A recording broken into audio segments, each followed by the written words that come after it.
And there we go. That microphone is on. Happy, what is it? Wednesday? Thursday. It's Thursday. Happy Thursday, October the 5th of 2023.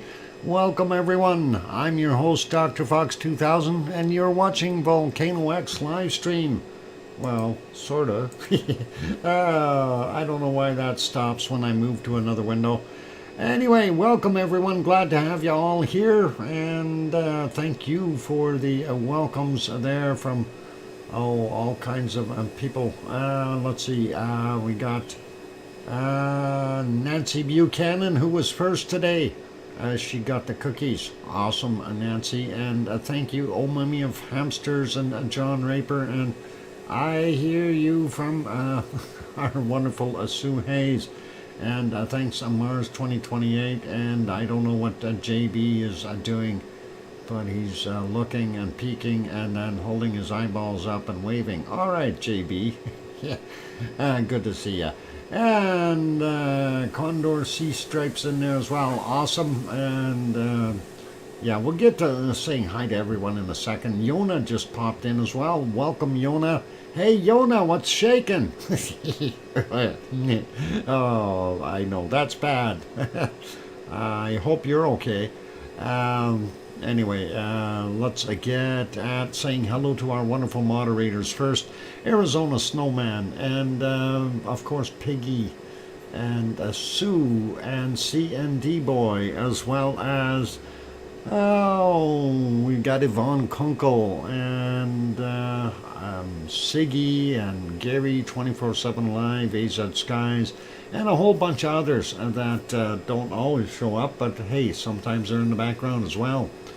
So welcome, moderators. Appreciate having you guys here and the fine work you do. Also, welcome to all of the people here. I see a couple of new faces that we haven't seen for a little while. Well, Patty O, welcome back, or welcome. I don't know if you were here before. I thought you might have been. But nice to have you on board. And let's see, well, I get a couple others here. Well, say hi to everyone. Nancy Buchanan redid her membership of 13 months on that one. It said on my iPhone, I am a number 19 months, or member 19 months, here 13. Ha! That is absolutely strange. That is really, really strange. I don't quite understand that, but hey, it is what it is there, Nancy, and thank you for being a member. Appreciate that.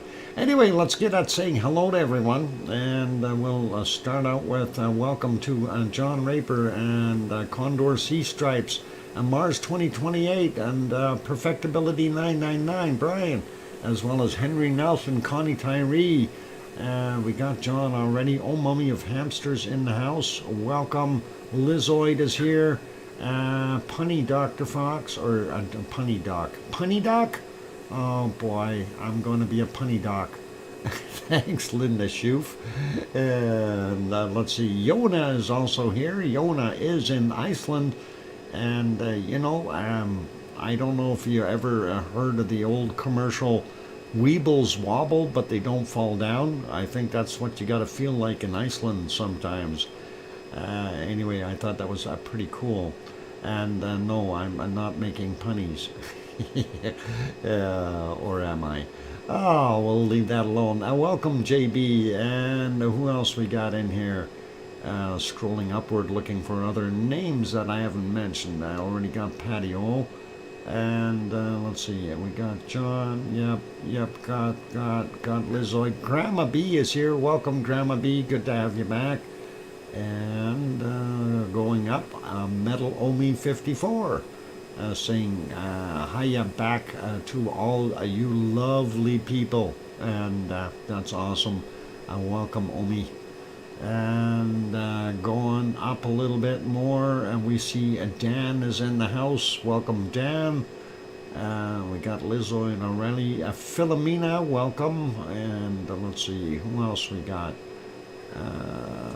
Lizzo, we got.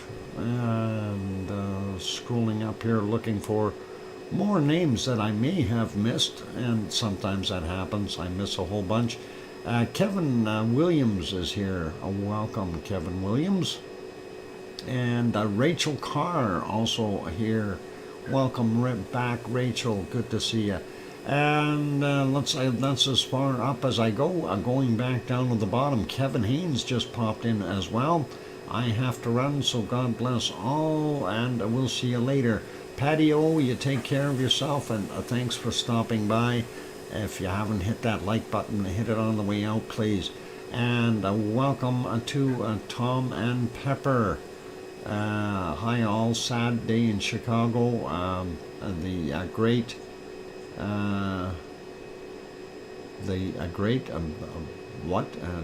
Dick Butkus has died. I'm not sure who that is, but that sounds horrible. And Old Mummy of Hamsters renewed her membership. Happy Hammy Lavalier wishing for ice cream here. Hey, that rhymes. Old Mummy of Hamsters. Anyway, Mr. Pillar also on board. Welcome. And Scott Hartman also popped in. Welcome, Scott. Good to have you here. And I think we're just about good with everybody's names. Let's see if I can spot any others here. We got Scott, we got Kevin Haynes. Okay, I think we're good for right now. All right, so let's stop our wonderful canned lava here for a minute or so, and we're going to go other places. We can, while we're doing that, we'll get rid of that big banner, and let's pop over to, well, we'll go to Hawaii first. What? For saying my name so many times, Lizoid. I don't know why you worry about that. Thank you very kindly, Lizoid. All right, we've got Lizoid in there, and thank you for that wonderful $20 super chat. That's a wonderful way to start the show out, Lizoid. Okay, Bears a coach and great player in his day and actor. Oh, okay, C&D boy, I wasn't aware of him. And hola to Going South as well. I have to go to have to go into a dinner. Stay safe and have a good night. Take care, Tom. Enjoy that dinner, and all the best to you. All right, I wanted to go over to Hawaii. Let's go over there real quick. Take a look at what Halemaumau is looking like, what Kilauea is looking like. And the steamer is not steaming as much today. And we aren't seeing any off-gassing or anything from any of these little vents over here. They're all quiet, so we'll leave that be. Carry on to the next spot. We'll make that one smaller, though. I'm going to redo this. These are the still shots. This is from the south side of the crater. There was that steamer that we just looked at there. And hang on. There we go. This picture about 19 minutes old or 20 minutes old. So that's what we're seeing there. The Halemaumau central area there. I don't know, it looks a lot different today than it did yesterday, but still a lot of smoke happening there. That's old Pig Island in the middle, and hard to see, but we do have the West Lava Pond there and the West Vent, and then of course this low pit over here, that is in the southwestern part of Halemaumau, and I thought it would have gotten some lava in it from the other vents opening up here and flowing all the way around, but hey, this is a little bit higher ground in this corner because of all the previous activities, so that is likely what we've had. And then of course when it dropped down and the lava from this corner disappeared to wherever it went, it left it as a little bit of a crater here. Maybe in the future we'll see some lava pour into there. It'd be pretty cool.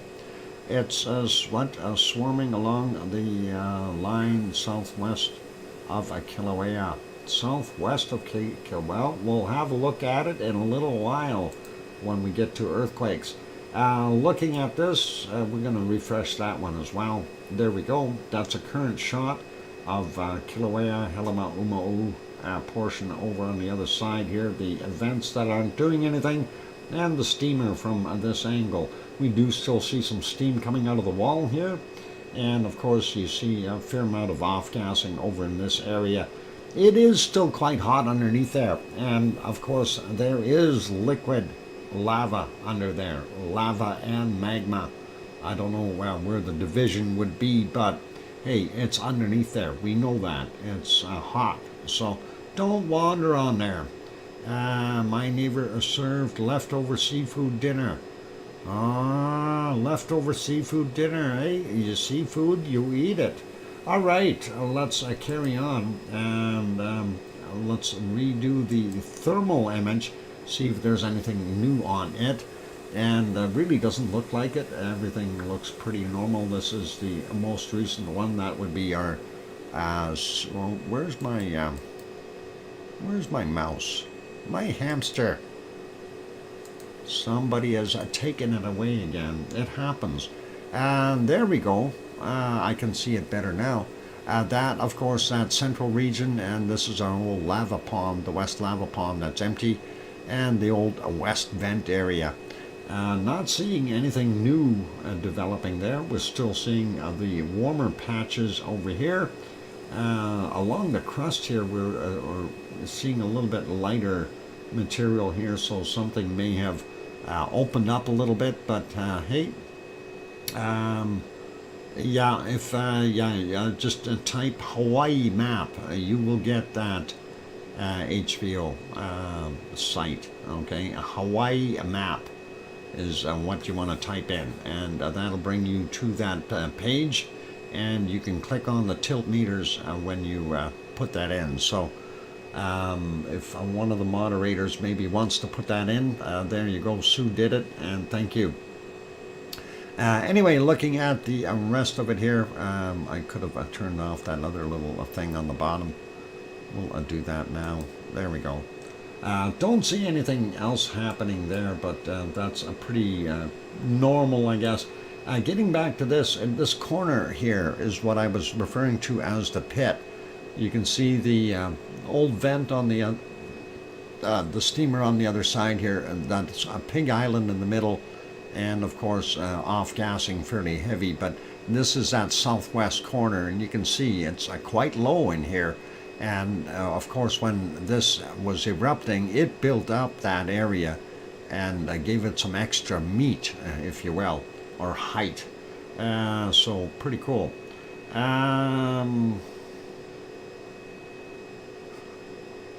What do you call those? Rusted? Yeah. Some. I understand what you're saying there. Mars, but it's not a rud. We have to, unless it's a silent S in the rud. But yeah, I get what you're saying. Rapid disassembly, eh? Yep. Anyway, that's kind of what we were pointing out there. Just wanted to make sure everybody kind of seen what I was referring to here without the hamster in there. Anyway, there's the vents, the steamer. Okay, so we'll leave that as that. Going to make that small again, and we'll carry on. And the next place we're going to go is Iceland, because we love Iceland, right? We all love Iceland. Iceland's a nice place. If you like Iceland, I do like Iceland. I think Iceland is a really neat place. And I'd love to go there again, at least 2 or 3 or 4 more times. Anyway, there you can see downtown Reykjavik, the capital city, and you can see the beacon going by, and this is on top of the Perlin Center overlooking downtown, and that's a nice view. So pretty awesome. Let's back that up about, we'll go back about 8 hours, see what the day was like. And take a look there. Ooh, look at that. Fresh snow on top of the mountain. On the backside here and over on the other side. So, wow. Yep. Yona, are you going skiing? That is awesome. Well, no, it's not. Snow is a four-letter word. Sorry for using it. But yeah, that's what's happening up there. Hey Doc, has been watching McGregor live. I saw it in the YouTube feeds. Oh, okay. Uh, I saw it in his YouTube feeds. Oh boy, I've been caught. Mars, don't be so nosy. Anyway, let's put that one back to live. We'll leave that guy be. We'll go to the next shot here. And let's see what this one looks like. This is Thorbjorn area. Yep, there's our Ragnar. You can see it poking up over the hill. Just to the left side here, we would have the power plant and the Blue Lagoon, of course.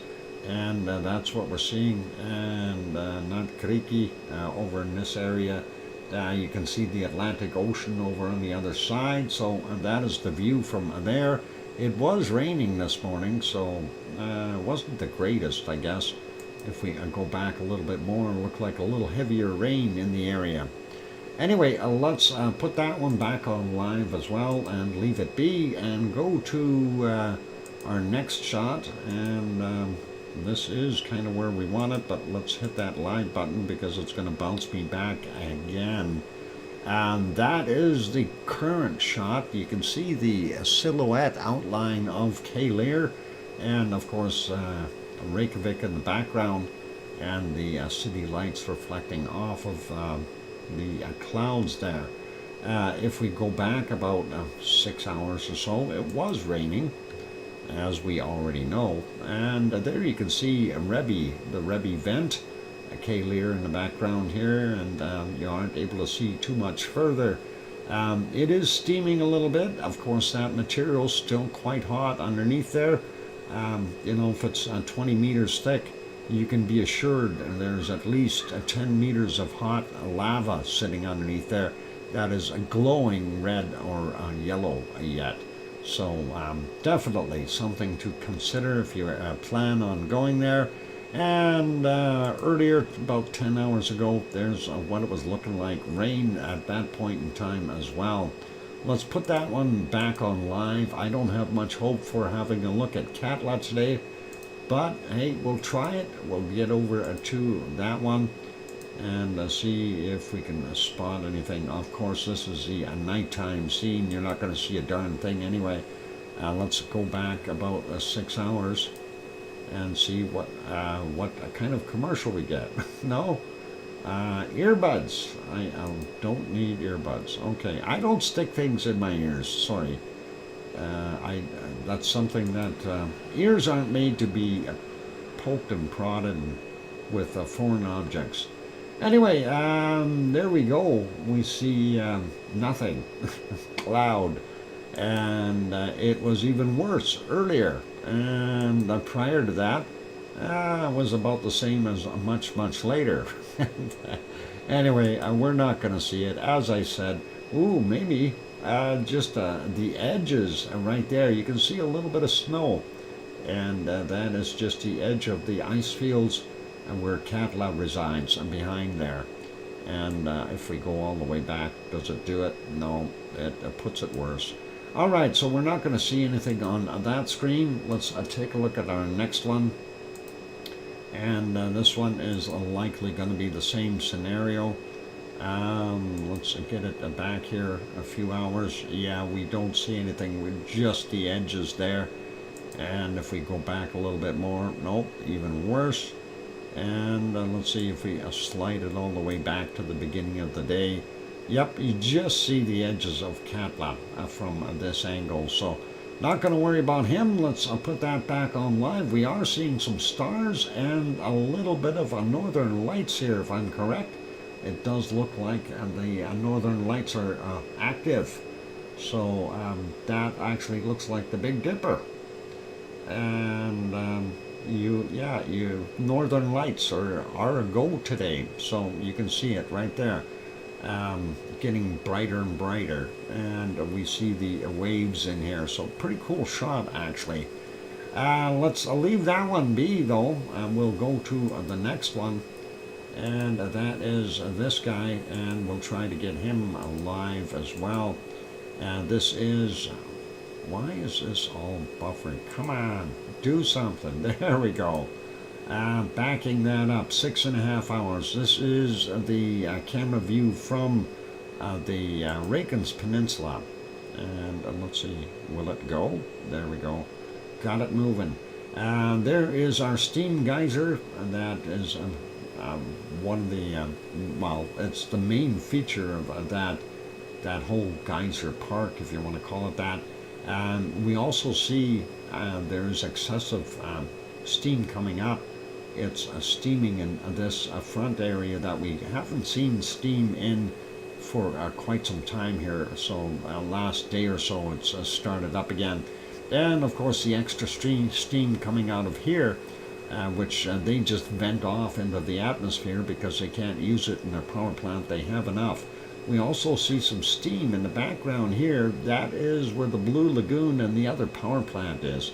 So that's pretty cool. Unfortunately too rainy and wet to see Grindavik off in the distance over there, but that is okay. And during the nighttime, you do see Grindavik, the lights, as well as the Navy communications towers, the glow of the capital city of Reykjavik, and of course the geothermal steam plant right there. Let's leave that one on live. That is the current condition. You can see the beacon going by from the lighthouse. And let's leave that be. We're going to make that one smaller. It is time for me to take a break. So for those good people who are here, if you have not yet, hit that like button, give it a quick bump, please. And also, if you have not yet subscribed to the channel, consider subscribing. On that friendly note, oh, I see a Reborn came in as well. Welcome. And it is a Pepsi time, so be good, keep smiling, and I'm going to be back in 5, 6, or 7 minutes, and then we'll take a look at the harmonic tremor charts for Iceland and the earthquakes, and we'll see what's happening. All right, don't go away. Hit the like button if you haven't hit it yet. Also, if you haven't subscribed, consider subscribing. That'd be awesome. And I will be back in 5, 6, or 7 minutes. Here comes some music. Keep smiling. Play nice in the lava. And don't poke any holes in the side of the caldera. Thanks. I'll be back.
And there we go. The microphone is back on. And I'm trying to figure out what the heck is going on. Sharon Stewart, I do not, well, I have no idea. Maybe there's a sound coming from the archive footage. I'm wondering, no, that sound is turned off. The microphone is off. I wasn't in the room. So I'm kind of wondering, you know, I am still missing those two ghosts. They're still MIA. I mean, I bought two more because the first two were gone, but sometimes I hear funny noises in here at night too. Perhaps it's the music. Maybe, Sue, that could be. So I'm still looking for those two ghosts, if anyone has seen them anywhere. Anyway, thank you for the welcome backs from Sue and Mars and Kevin Haynes and Scott Hartman and John Raper. And I think I got everyone. And I hear you, Sharon Stewart. I had to get it in before she said it. There we go. All right, she's busy hearing lighters. Maybe it was the volcano bubbles. I have no idea. Oh, hang on. There's no sound from that. It's all good. Lagging again. She's lagging. Right after she said, I hear you, DrFox2000. Game, set, and match. Oof. Thanks going south for that. Welcome back too. Anyway, let's stop our canned lava and we're going to go over to our harmonic tremor charts. That's what I was talking about before. Let's go have a peek and see what we got. First one up on the list, of course, is our ODF chart, and that is, of course, up north there where our wonderful why is that not lining up again? I hate when it does that. It's supposed to line up really nicely. Okay, never mind. I'm going to refresh that, though, before I get too much further into anything. So what are we seeing? Well, we take a look and see our magmatic line went way up, and early afternoon it started to drop off again, and kind of makes me wonder what's going on. Seismicity pretty much straight across the board, ending with a low at the end. Same thing with our magmatic. I'm kind of wondering what we got going on. We see right around midnight we did have a pretty big drop in tectonic movement, and then I guess that'd be about 6 o'clock in the morning or so, we had some really large quakes in the area. So we'll have a look at those. There was a couple of them, one around noonish, and we can see the compounded line here. So little extra action there in our tectonic movement, but ending up about the same as where it started. Nothing really too crazy going on there. So let's take a look at some of the other charts and see what else we can figure out from here.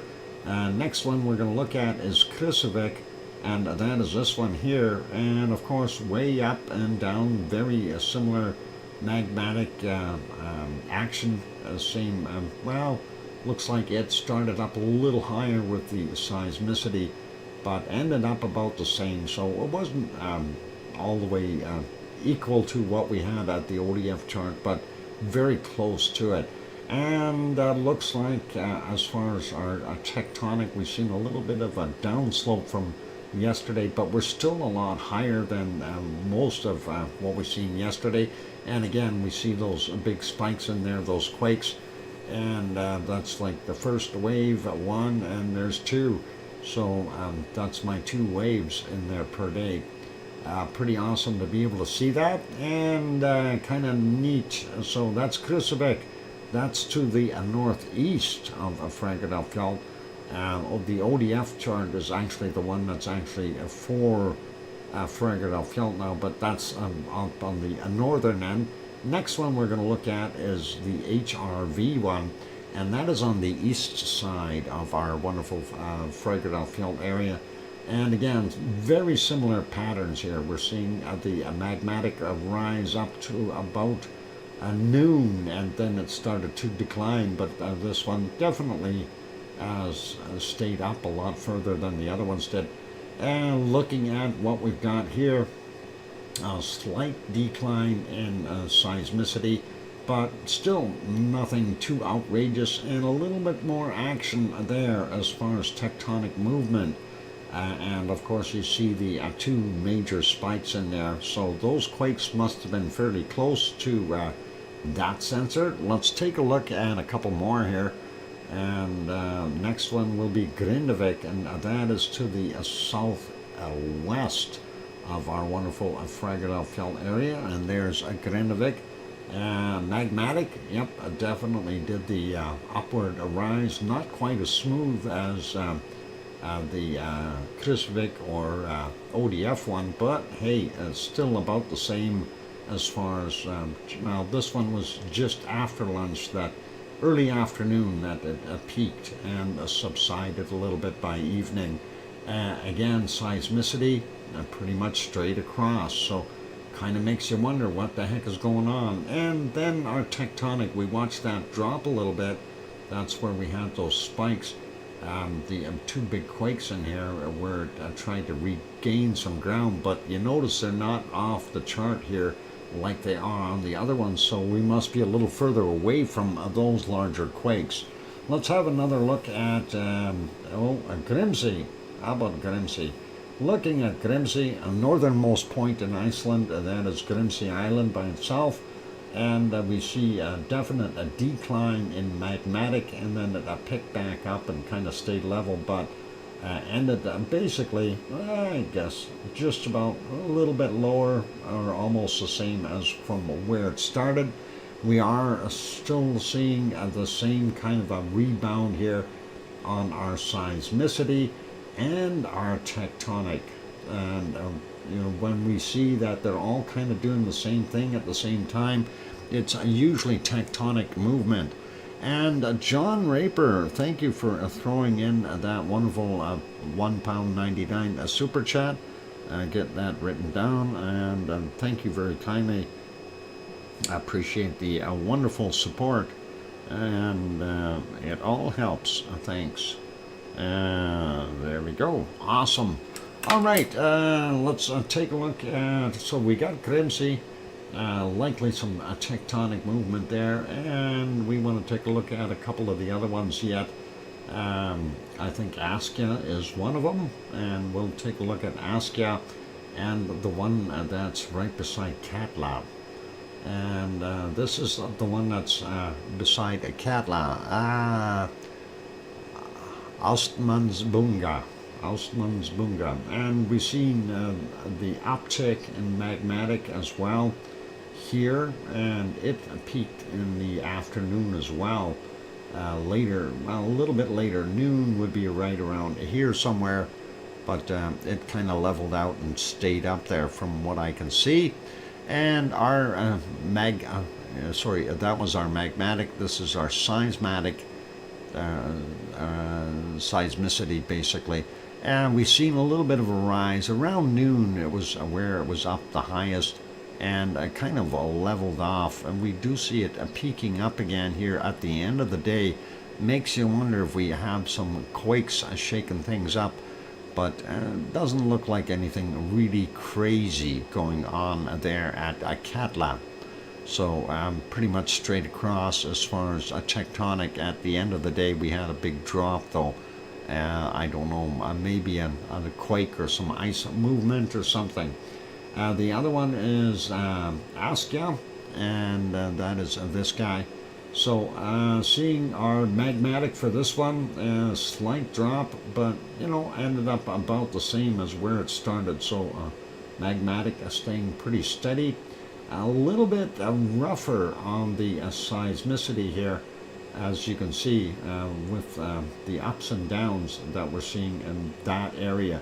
Now, you got to remember, this is pretty much in the middle of Iceland, so a little less movement there as far as tectonic activity. and we can see that by the pretty much flat line here with some spikes in it. So we do have some quakes, but nothing too wild and crazy as far as tectonic movement. So that's our charts for today. I'm going to put that back on the ODF chart. That is right there, so we can kind of have a look at it one last time. And we're going to go investigate these wonderful earthquakes. So let's have a look and see what we've got for quakes in Iceland. And I got to get onto the right page here. We'll try that one over there. All right, so last 24 hours, 75 quakes is what we've seen in Iceland. If we zoom out, we don't see anything really far out in the north or really far out in the south. We do see a few threes over here. We'll get to those soon. Let's start up on the north end here, and we've got a 1.65.8 kilometers down from 1734, and that is to the west of Grimsey. Now, to the east or slightly northeast of Grimsey, we've got a 1.75.4 clicks down from 1849. Next is a 1.6, 10.3 kilometers down, 1413. A 1.8, 5.3 kilometers down from 1407. A 1.6, 8 kilometers down from 1354. And from 1448 we had a 0.1, 5.2 kilometers down, and a 1.4, 7.5 kilometers down from 1347. Next one down here, 1.32, 10 kilometers down, 111 this morning, and nothing in the bay areas here. Let's take a look at this. 1.1, 2.8 kilometers down, and that too was at 111 this morning. This one is from 1559, and that's a 0.4, 7.5 kilometers down, and a very small 0.1, 5.2 clicks down from 8:55 a.m. Moving all the way down, well, where are we here? This one is a 0.3, 7.5 kilometers down from 2143. And nothing ahead, but we do have Askia, a couple small ones. One underneath the lake, 800 meters down, and that's from 1419. And the other one is from 5:57 a.m., a 0.5, 2.9 kilometers down, just on the eastern side of the lake. Nothing over here at Bardabunga. We do have one at Grimswatn, 1.03. 11.02 kilometers down, 58 minutes after midnight. And I'm surprised I'm not seeing anything at Katla or Eyjafjallajökull. We do have this 1.3 up here, though. That's considered part of Bardabunga, but hey, 2145, a 1.3, 5.2 clicks down for him. And let's catch the stuff up here. No more swarms up here. Interesting. 1.3, 3 kilometers down, 1642, and a 0.68, 12.8 kilometers down from 241. Magnitude 1, 1.8 kilometers down from 1209. 1.26 and 4.7 kilometers down from 610 for that guy. This one is a 0.46. 6.1 kilometers down, 5:25 this morning. Then we got two stacked on top of each other. A 0.11, 3.5 kilometers down from 44 minutes after midnight. The other one is a 0.55, 5 kilometers down from 5:04 this morning. We have a 0 in there, 9.3 kilometers down, 4:52, and a 1.11, 7 kilometers down from 8:11.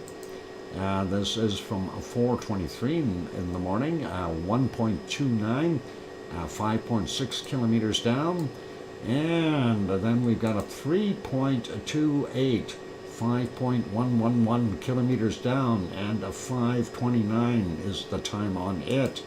Yona probably felt that one. And then here we go. We have from 2.25, 5.1 kilometers down from 5:31 this morning. Next one is a 0.87, 4.2 kilometers down, 6:53. And did we get the 2.25? Yeah, 5.1 clicks down. The 3.28, yeah, we got that. All right. 0.93, 3.7 kilometers down, 5:30 this morning. We got that 0.87, 4.2 clicks down. So all good there. And let's get the 0.7 here, 3.5 kilometers down, and that is from 1641, or sorry, 21. There we go. 1405, we had a 0.8, 4.3 kilometers down, and a 0.2, 3.8 kilometers down as well from 1137 or 27. 27? 27. There we go. I can't read today. Dyslexia. Our Fragile Fjeld area is this outline right here, and we only have 2 within Fragile Fjeld, but the other swarm is just off to the side. So real quick, there's where a Ragnar is, a Siggy Fisher, and a Rebbe. There we go. Now I got him right. It's been a long day, guys.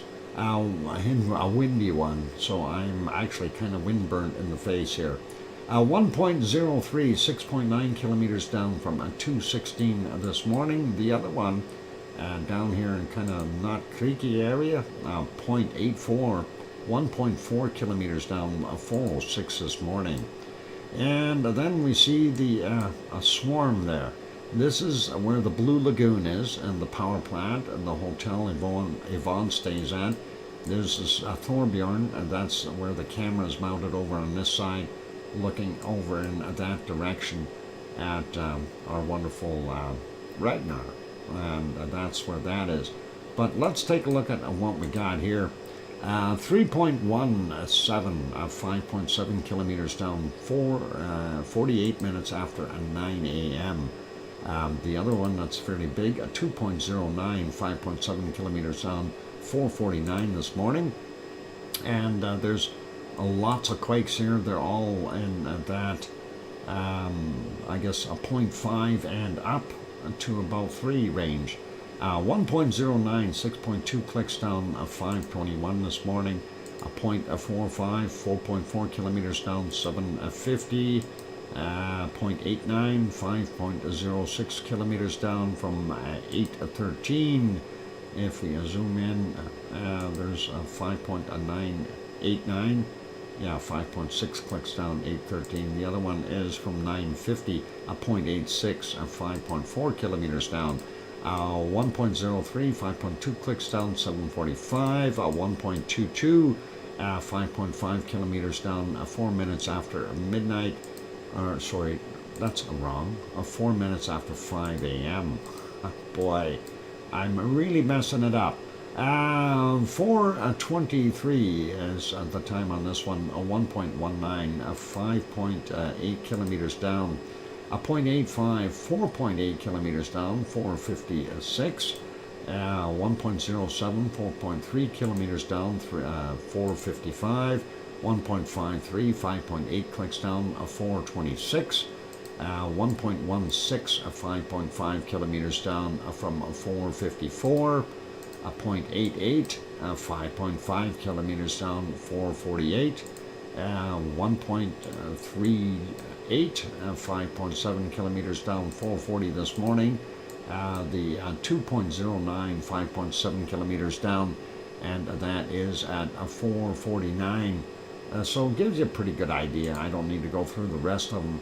And they're all about that same depth, 5 kilometers roughly. Not seeing too much else, so we only had 2 other little quakes, and that's a 0.4, 2.8 kilometers down, right down by the lighthouse from 1724 this afternoon or evening, and this one from 3:57 a.m. a 5.3. 5.2 kilometers down. Just to see, there's the lighthouse, there's where the quake was. So a little bit of a difference. And the geyser that we see, the steam, is coming from here. So this camera is mounted about here, looking at that direction, seeing that, and the power plant, of course. It is Pepsi time. Yes, I got to go do the gift thing. Kevin Haynes gifted one membership. Thank you, Kevin. That is awesome. Kevin Haynes, and gonna write that down, and gifted one. There we go. And congratulations, Judy M, on receiving that. Thank you, Sue, for reminding me it is break time. I'm going to put you back over on the canned lava for right now. That's pretty much it for earthquakes there in Iceland for today anyhow. And that is okay. Some larger shakers, but we'll see what happens. Maybe we'll see those swarms moving over. One thing we did notice, that big swarm that we had just south of the peninsula is completely gone. So jet stream is sending temperatures into the high 30s this weekend. I wish, John. Yeah, not happening here, buddy. All right, it's a time for me to go take a break, ladies and gentlemen. If you haven't yet hit that like button, please do consider hitting it. That would be really cool. And also, if you have not yet subscribed to the channel, consider subscribing if you feel we've earned it. On that friendly note, I'll be back in 5, 6, or 7 minutes. Of course, it is top of the hour, and after the first hour, typically we do bacon seeds. So we will be doing those when we come back. Keep smiling and play nice in the lava. I'll be back.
And there we go. That microphone is back on.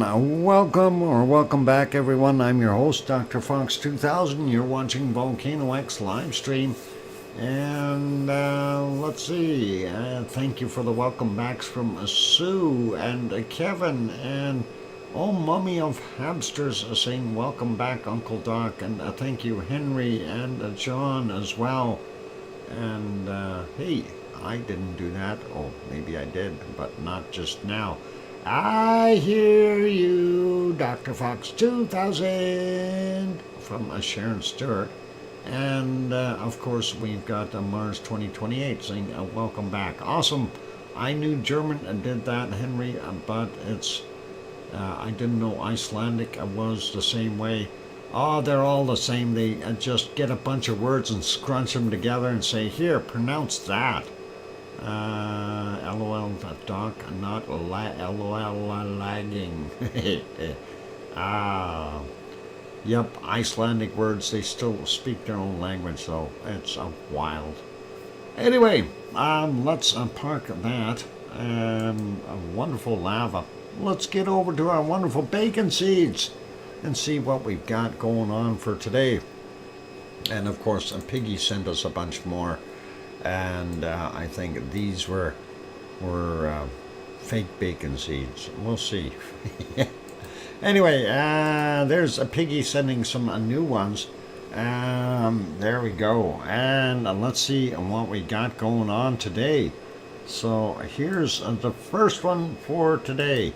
And no, that's not a fake. That's a real pig.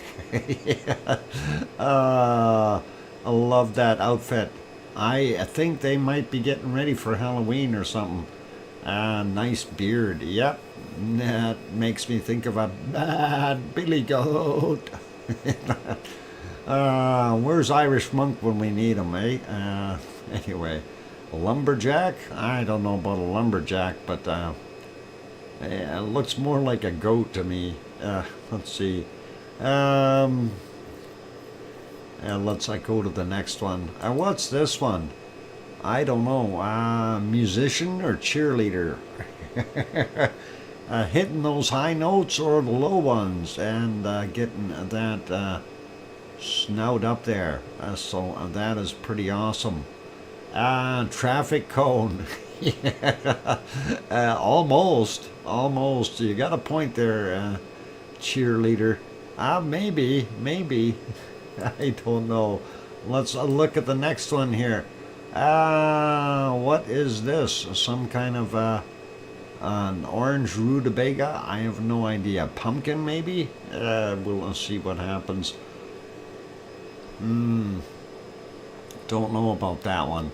It's kind of hard to tell. A pumpkin. Yeah, maybe. Let's take a look at this guy. Mr. Chapeau. He has his chapeau on his head. Of course, that's what? Pig-o'-lantern. Yeah, maybe that's what that was. Flat cap. Yep. That is awesome. An Irish monk? Yeah, possibly. And here's looking at you. And that is not a fake. I look at those. The first thing I looked at is his trotters, and those look too real to be a fake. Anyway, that guy looks pretty awesome.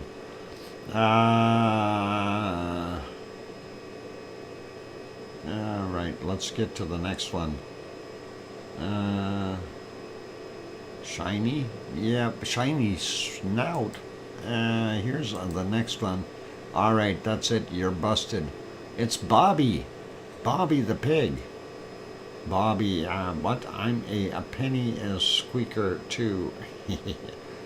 Alright, watch out for Bobby the pig. And that is, it's a copper. Yep, the coppers are coming. Behave, everyone, and we are being watched by the coppers. And the next one. A couple racers. They are wonderful. They got their Cheerios wagon behind them. What a thing to have. And what a sponsor for a pig-driven car. Cheerios. I bet you they're eating while they're driving. Pretty cool. All right, let's get our next one and see. Yeah, those are fast seeds. Really fast seeds. Let's see. What's this one say? Pocket pigs, teacup pigs of Pennsylvania. For Pennywell Farm. There we go.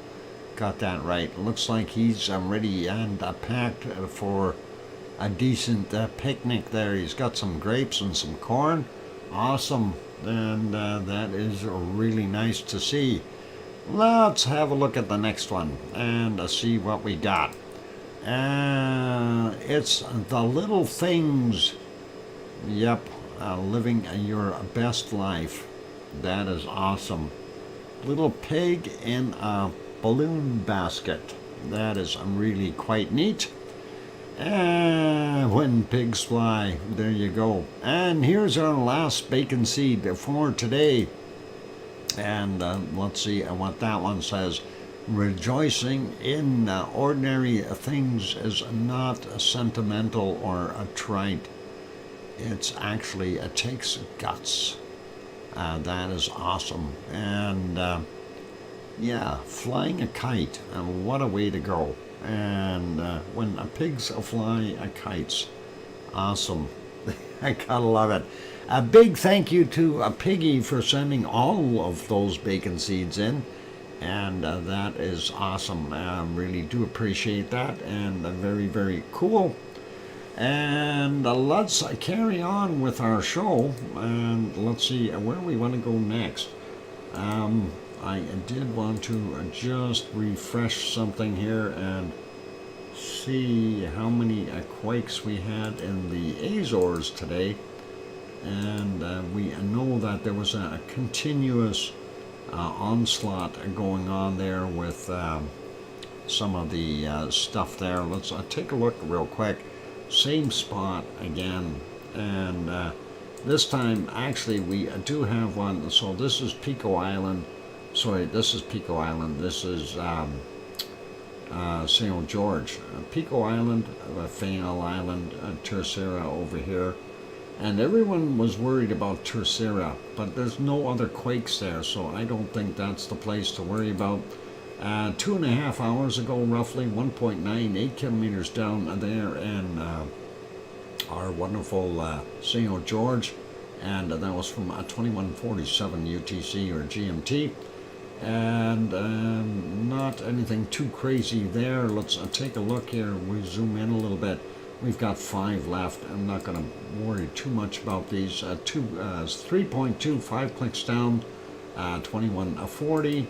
Next one, 3.0, 2.6 clicks down from 1458. And 2.7, 4.5 kilometers down, 1748 for the 1747 for that one. 3.3, 2.2 kilometers down, 2214. And the last one is 3.4, so 5 kilometers down from 2203. Interesting to see that. Let's zoom it back out just so you can kind of get a better idea. That is the Mid-Atlantic Ridge, of course. This is the East Azores fault. And most of those are in that same spot where we keep seeing stuff happening. Could it be possible we're going to get a seamound build up there or something? Yep, possible. Volcano? Yep, possible. Right place? Yep, possible. So pretty awesome, but it is dark there, so we're not going to see anything else. Let's go over to our next one, and next place of fun and joy is Popocatépetl, and that is approximately 70 kilometers southeast of Mexico City. Right now you can see in the live shot it is covered with clouds.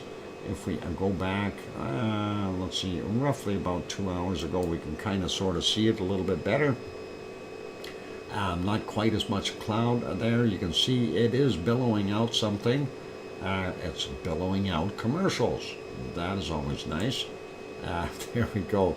Yep, up there, and pretty cool. And prior to that, it was in the proverbial clouds. The further back we go, we can see a little bit of it, and it is still active at that point. That's 11:25 this morning. And if we go back a little bit more, I want to go back to about here, where we can see a little bit more of a plume, and that is fairly dark gray, but it's not that pure white fluffy stuff we were seeing coming out the other day, or yesterday. Not so much snow on the caldera anymore either, so pretty cool. And let's back that up a little bit more. There we go, 8:13 this morning, and you can see the constant stream of a little bit more white smoke this time around. Maybe it was a little dirtier there, but fairly clear, so likely a lot of steam and possibly some SO2 in there as well. We are seeing that snow patch right there. Also see what looks like a fresh lava up on the top here, on top of the snow. So always interesting to spot that. Going back a little bit more, let's see if we can get into our golden times here, just as the sun came up. And that is about it right there, 6:22 a.m. And definitely still puffing away. So pretty cool. Let's leave it there, and we will continue on. We'll go to our next place. Well, we're going to actually put that back on live first. There we go. That's the live picture. We'll go back to the next one here. And this, well, let's get it to live. There we go. This is a Fuego and Guatemala. And right now hiding behind clouds. But if we go back just a little ways, this is like 15 minutes ago we were seeing that. So it is definitely continuing to plume up material, and definitely a dark, dense ash as pretty much normal. And then we get into a volcano gray for quite some time till we get back to the morning hours. And this one is at 10:30. Well, we can't really see that plume. There's a cloud in the way. And let's take a look at this one though. We can see that a whole bunch better. And that was at 10:18. And pretty awesome shot. Let's go back a little bit more. There was some more cloud in between there, so trying to do the dance around the clouds here. This one, 8:56 a.m. And you can see that plume coming out quite dark and gray. Hey, Oz is here. Welcome, Oz. Good to have you on board. Going back a little bit more, we see at 8:27, we see that coming out. So pretty cool. And if we go back a little bit more here, this is at 7:12, 7:13 in the morning. We see it just finished puffing out one cloud there. And it's working on getting its next one in. So pretty awesome. And let's see, one more time here. And this is a 6:32 this morning that we see that. So that is pretty awesome to have all that. This is all the way back. It must have been producing, that's 6:24 a.m. because we already have some dark clouds up there. So pretty cool, pretty awesome. Anyway, let's leave it there. That is our wonderful Fuego, putting it back on live. Fuego in Guatemala. Next on our list is Messiah, going south a little bit. And this Messiah is in Nicaragua. That's the current shot, or at least it was when I snapped it a few minutes back. And that's 4:47 p.m. is what they were showing. You can see quite a bit of off-gassing there, and we know that there's lava in the caldera. Let's refresh that, see if it, yep, there it is, the glow of the lava. And definitely there. So we know there's active lava down in that caldera. And I did check this morning, that camera is still off, the caldera one. Next one is on our list a little further south, no visibility. I did check during the day, I was able to see it, but of course now 1823, it's dark there in the jungles of Costa Rica. This one is Laguna del Vieja, and that is where it's located in Costa Rica. We don't see a lot there. Let's leave that one be, and we'll go to the next one. And this is going all the way down into Chile, and we'll start out with Alaska. And Alaska is producing a little bit of off-gassing. You can see some smoke and the steam popping out of it on occasion here in the late afternoon, evening, early evening hours. So that's kind of where we're at with that one, and that is not bad. Next one, Laguna del Mole. No difference there. Maybe a little bit more snow. Really hard to tell from what they had before, but not looking so good. Still a lot of snow. I don't like that. Let's leave that be. And the next one is supposed to be Villarrica, but all I see here is clouds. And, you know, clouds. Villarrica, clouds. What do you expect? It is a volcano after all. Let's refresh that one. I'm really curious about Villarrica. They've got some lenticular clouds sitting over top of it now. Ooh, that was even lit up by the moonlight, or we got a glow in there from the top of the volcano. Yep, it's from the volcano itself. So the lava made that lenticular cloud light up a little bit. Pretty cool. Rincon de la Vieja is in Costa Rica. Yeah, isn't that what I said, Sue? And this is Villarrica, that's down in Chile.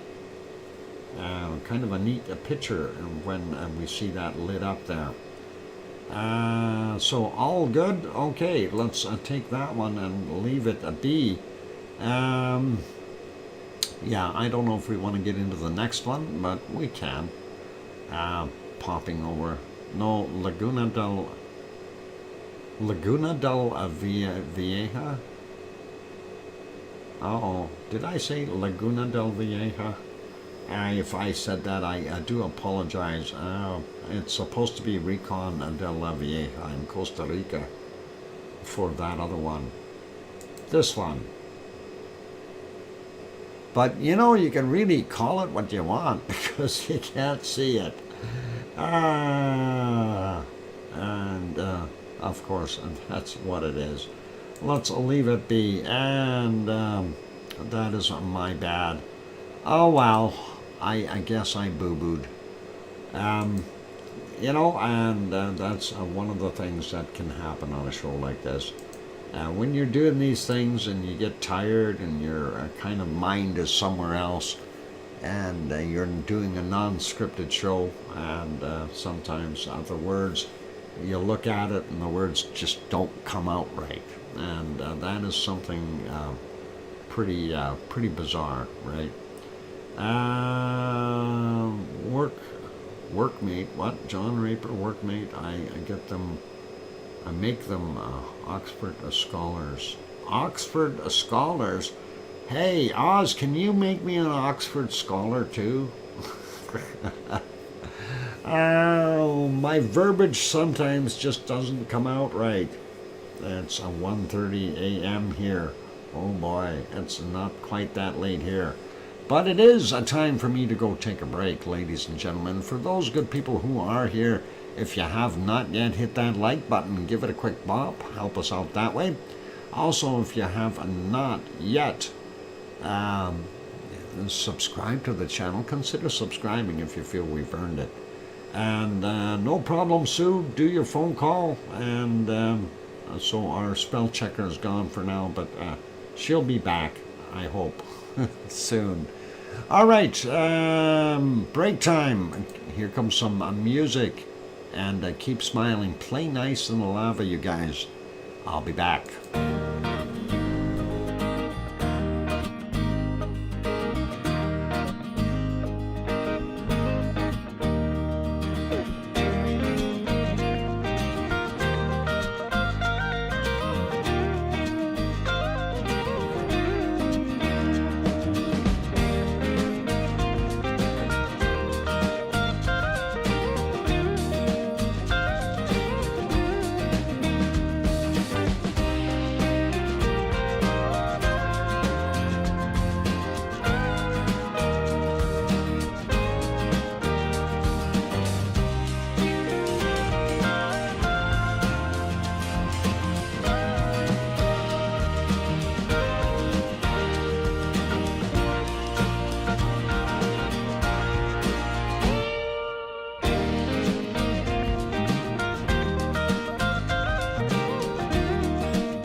And there we go. The microphone is back on. Welcome back, everyone. I'm your host, DrFox2000. You're watching VolcanoX live stream.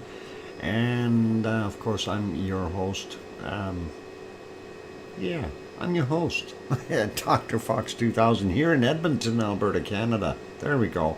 That's what I meant to say.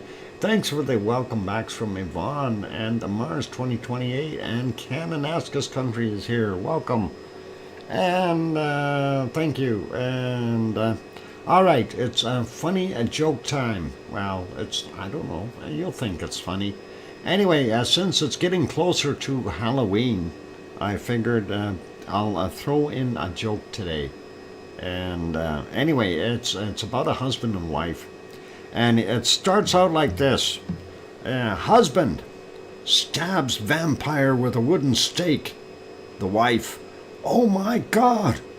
Husband beats zombie with baseball bat. Wife, oh, exclamation M, exclamation G, exclamation, exclamation, exclamation. Husband, what? Wife, you're supposed to give them candy. End of joke. All right, I know, that was funny. Kim Rowdenbush is laughing because of it, but he got it all, right? He wasn't buffering. Oh, I know it was bad. It was a bad joke, bad punny. Anyway, welcome everyone, and let's continue on with our wonderful stream. Facepalm, never mind bad humor, Dr. Fox. And Sharon Stewart saying, I hear you, Dr. Fox 2000. And awesome. All right, let's keep going. And we'll stop our wonderful canned lava here. And we'll get back to looking at other places. So we did Mexico. And since Sue is on the phone, she can't correct me. I got Recon de la Vieja. We're going to call it Laguna Recon de la Vieja from now on. No. Oh boy, she's going to kill me if she checks the replay. Let's get over to our wonderful Merapi and see if Merapi will make us happy. And wow. Yeah, sure. What color is that? It's called volcano gray. Let's pack up about 3 hours ago. 3 hours and 37 minutes, something like that. That's what we were seeing at Merapi. That's at 4:01 a.m. We do see some spots of lava up top descending this block and ash material up top there, breaking up a little bit and sliding down the hill. If we go back a little bit more, what do we see? We had a good one somewhere around here. You could see quite a bit coming down on both of these. Let's see if we can back that up just a little bit. I want to see where that started. Yep, you can see that at 2:25 a.m. and that is pretty cool. And you can see it in the color camera as well down on the bottom here before it got into the clouds down there. So pretty awesome to see that flowing down. So we do have a little bit of bacon happening, and that is pretty awesome to be able to see that. And that was actually quite a good flow. Of course, the IR camera makes it look a lot brighter and heavier than normal, but hey, that is still pretty good, and happy that we were able to see it. If you take a look at the seismicity there on the center chart here, it was quite heavy, and then it starts to thin out right away. Kim Rowdenbush says, I can top that. My wife and I were driving through Orfield, PA. I started looking around. She asked what? I said, where's the metal? It's Orfield after all. Oh boy. That's like a bad dad joke there, Kim. Yeah. Anyway, let's back that up a little bit more and we'll see what else happened during the night. We did have another one that was quite spectacular, and that was this one, 49 minutes after midnight. And again, we see the seismicity increase a whole bunch there. And we see that lava flowing down. Unfortunately, we don't see the bottom left camera. It's completely redded out, if you will. And we can see the IR cam, though, showing the lava flow coming down the hill from 49 minutes after midnight. So never mind bad humor. Yeah, it's a bad humor.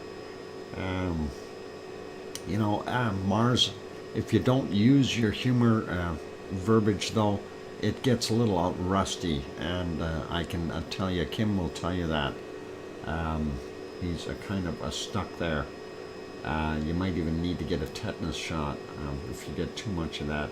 Anyway, some decent bacon flow down the hill, and let's continue on back a little bit more and see what else we had. I think maybe we should look at this one right around here. This was in color, 23:53 as the time on that, and we'll let that one go. You can see it. A little bit more bacon. Hey, never mind bad humor. Okay. There's your bacon flow coming down the hill in color. I like it. And 23:54, a little bit more of that bacon making its way down the mountainside. And of course, Yvonne is going to be enjoying that. She's paying good attention here, so she can tell where all of that material is going, and she'll be able to tell the pros there that, yeah, this used to be a canyon, and the effusive lava just all kind of stuck there and filled it up. And then we see bacon on occasion, and then it takes other paths once in a while too. So she'll be right up there with the experts. Anyway, that is what we were seeing, and then we also see some phoenix clouds developing off of that block flow coming down the hill. So pretty cool. Okay. I know, Yvonne. Not long now.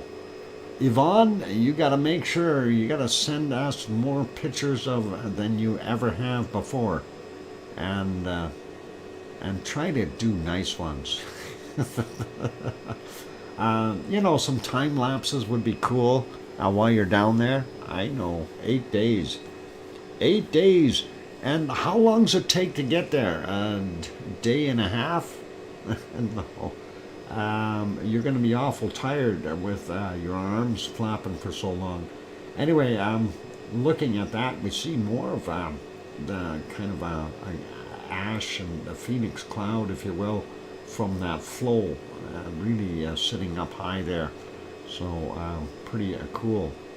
And if we go back a little bit more, of course, I don't want to disappoint you, so let's see if we get the next bacon one in here. 23:14, 23:15, I think is when it was.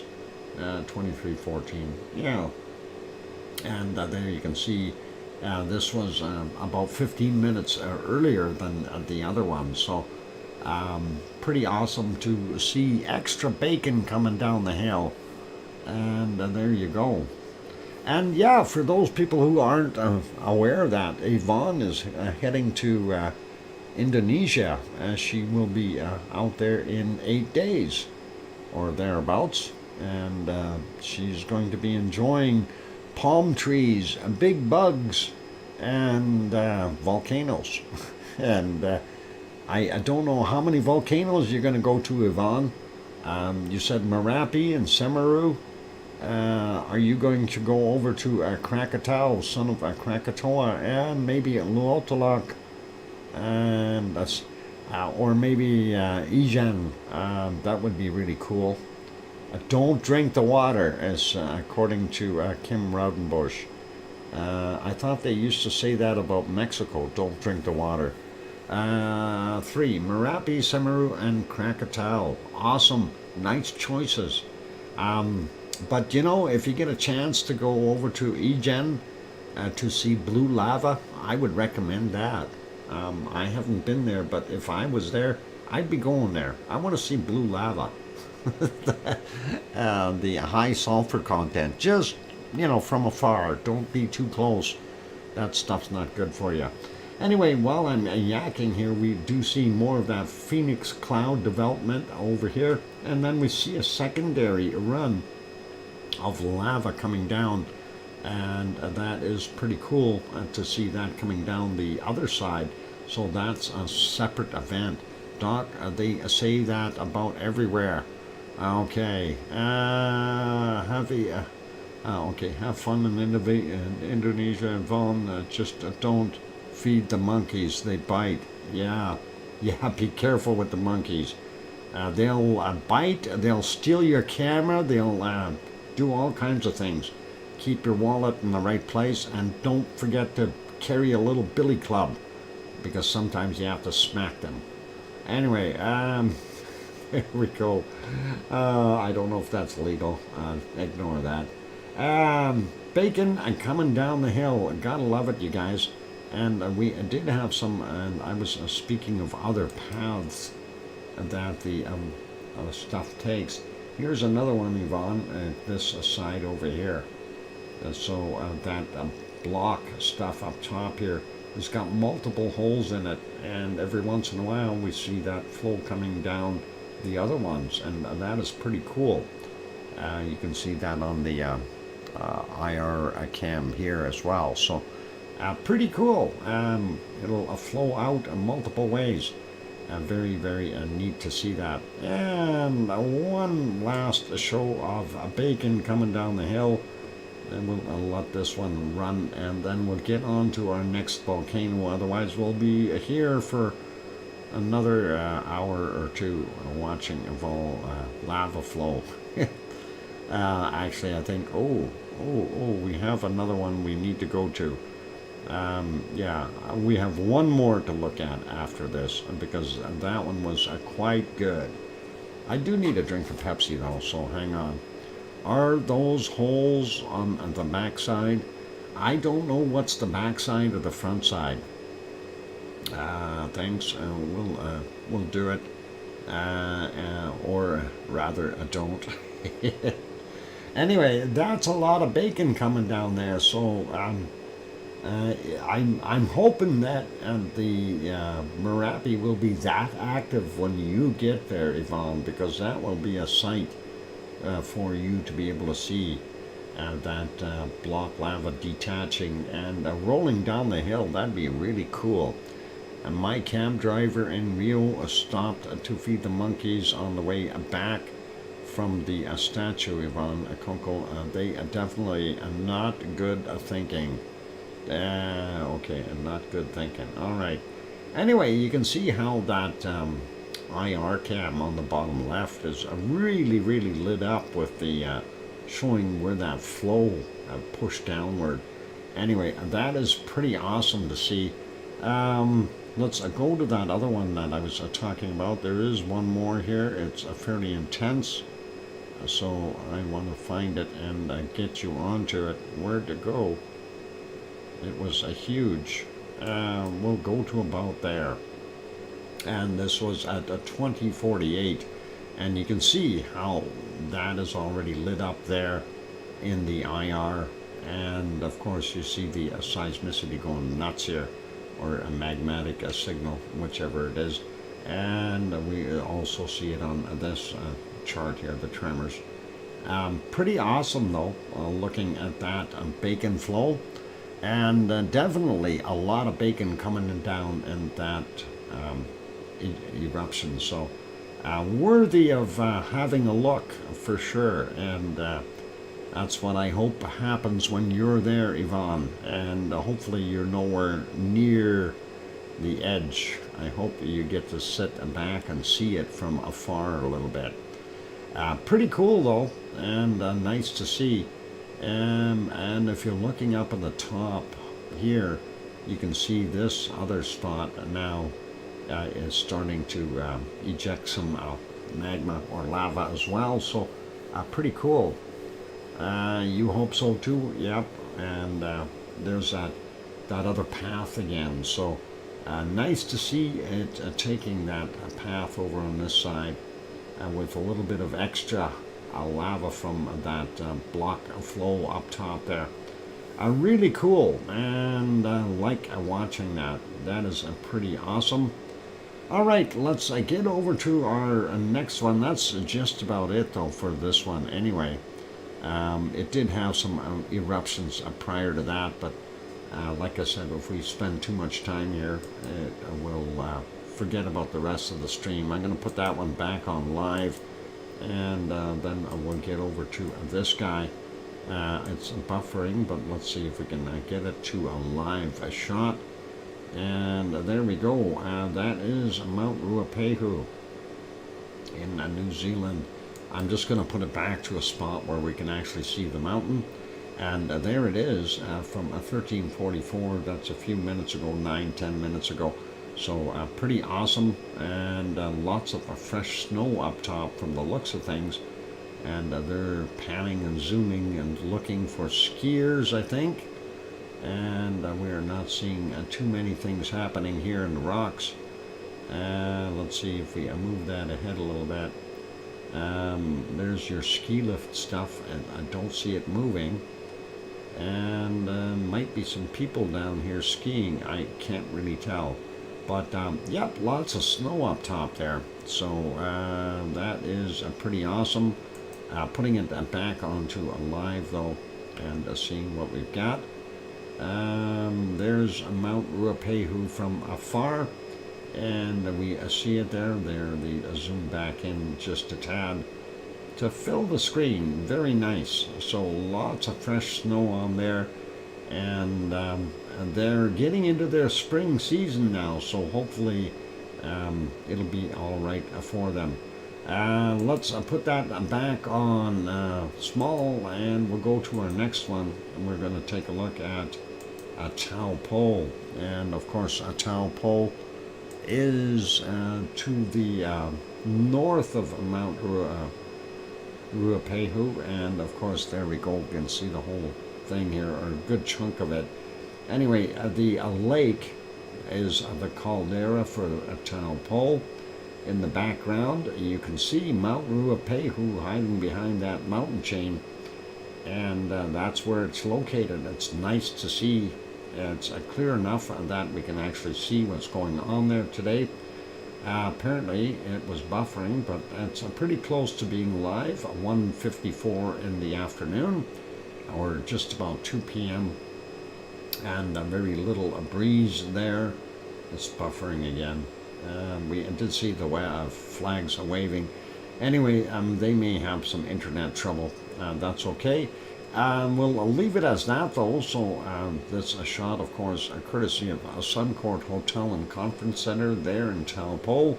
If you get yourself a room on the south side there, you can see all the way over to Mount Ruapehu and Taupo both at the same time, and some of the other volcanoes in the background there as well.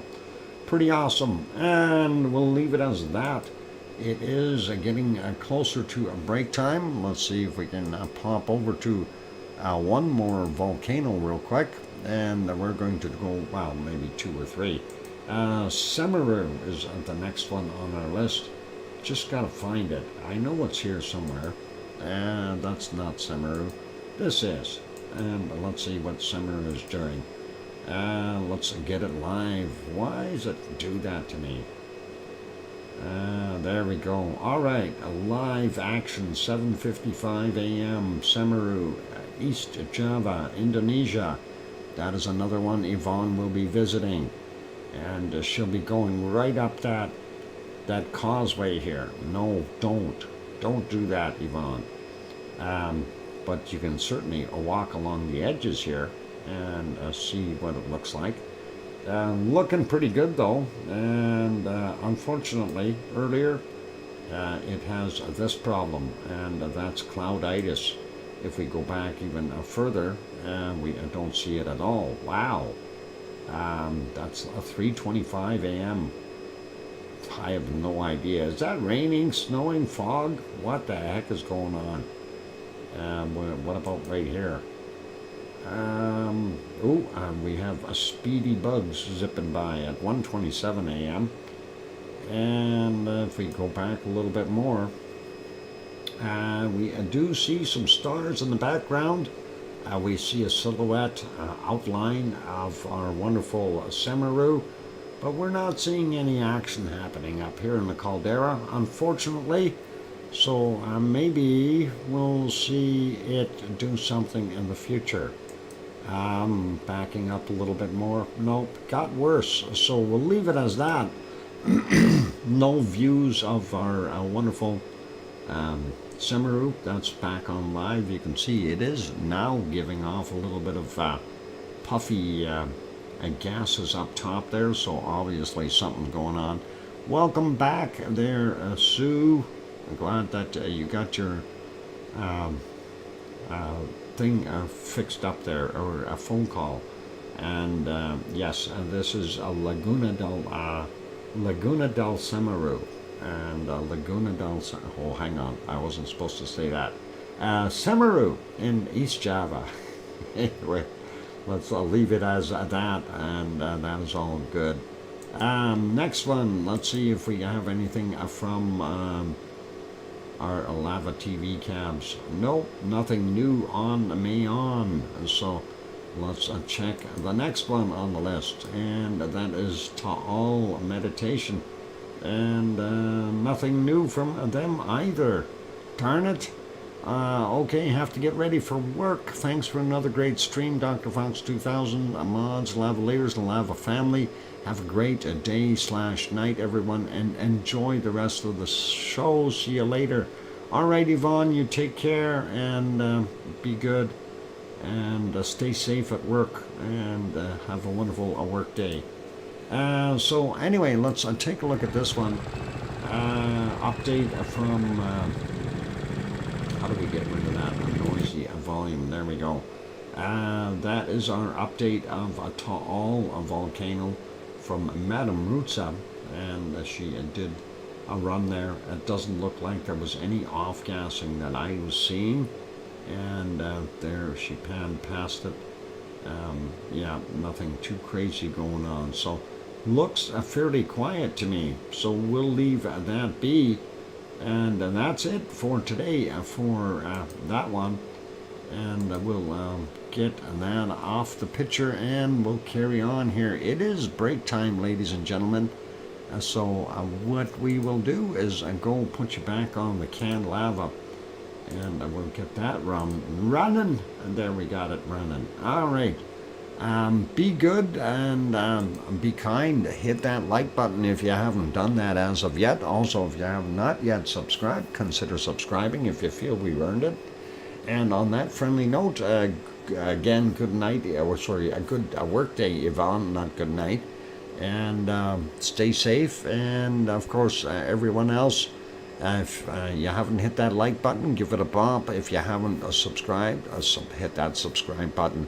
I'm your host, DrFox2000, here in Edmonton, Alberta, Canada. I will be back in 5, 6, or 7, or 8 minutes, or something like that. We'll see how time flies. Here comes some music. Don't go away, more to come. And Kevin Haynes also heading out. Thank you, and Dr. Fox and mods. Good night, all. And thanks, Kevin, for gifting that one membership. And appreciate having you here. So, always welcome. Doors always open. And, all right, I'll be back in a little bit. Don't go away. Be nice in the lava. I'll be back.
go. The microphone is back on.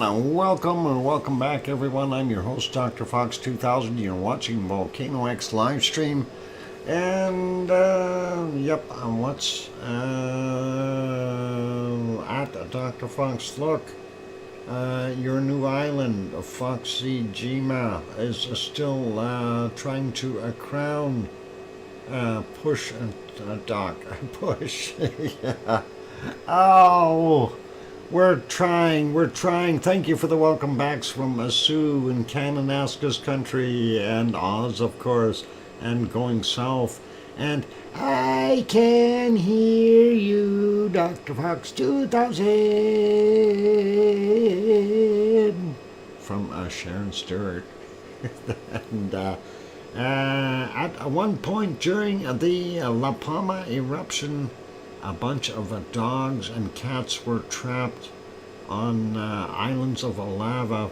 Yes, we remember that. The volunteers used drones to bring them food and water for 3 days until they could be rescued. And yeah, I remember that. And that was a part of our wonderful reporting. We actually had the story in there about that. So pretty awesome. Thanks, Mars 2028. And let's get over to our next thing. So we had a look at Semeru and that area. Let's go over and take a look at this one. And I thought, hey, that picture is still pretty decent, so we can go peek at that. And that is Shivalish up in Alaska. No, sorry, up in Kamchatka. Not Alaska. Never mind Alaska. It's a Kamchatka peninsula. Anyway, unable to see the egg. Well, we can kind of make it out there. Right there. That is the wonderful egg. But, yeah, we see the clouds have gotten in there again. Messed things up for our visibility. But that is the area of interest right there. The magic egg. And we'll see what happens in the future. This, of course, being from one of the other cameras, doesn't really get that big, but hey, it looks not bad. Kind of on the same time frame when that was taken, and this is the long distance shot, and you can kind of see that cloud cover. So at least we've got that. And popping over to this one, and we actually want to see the current image.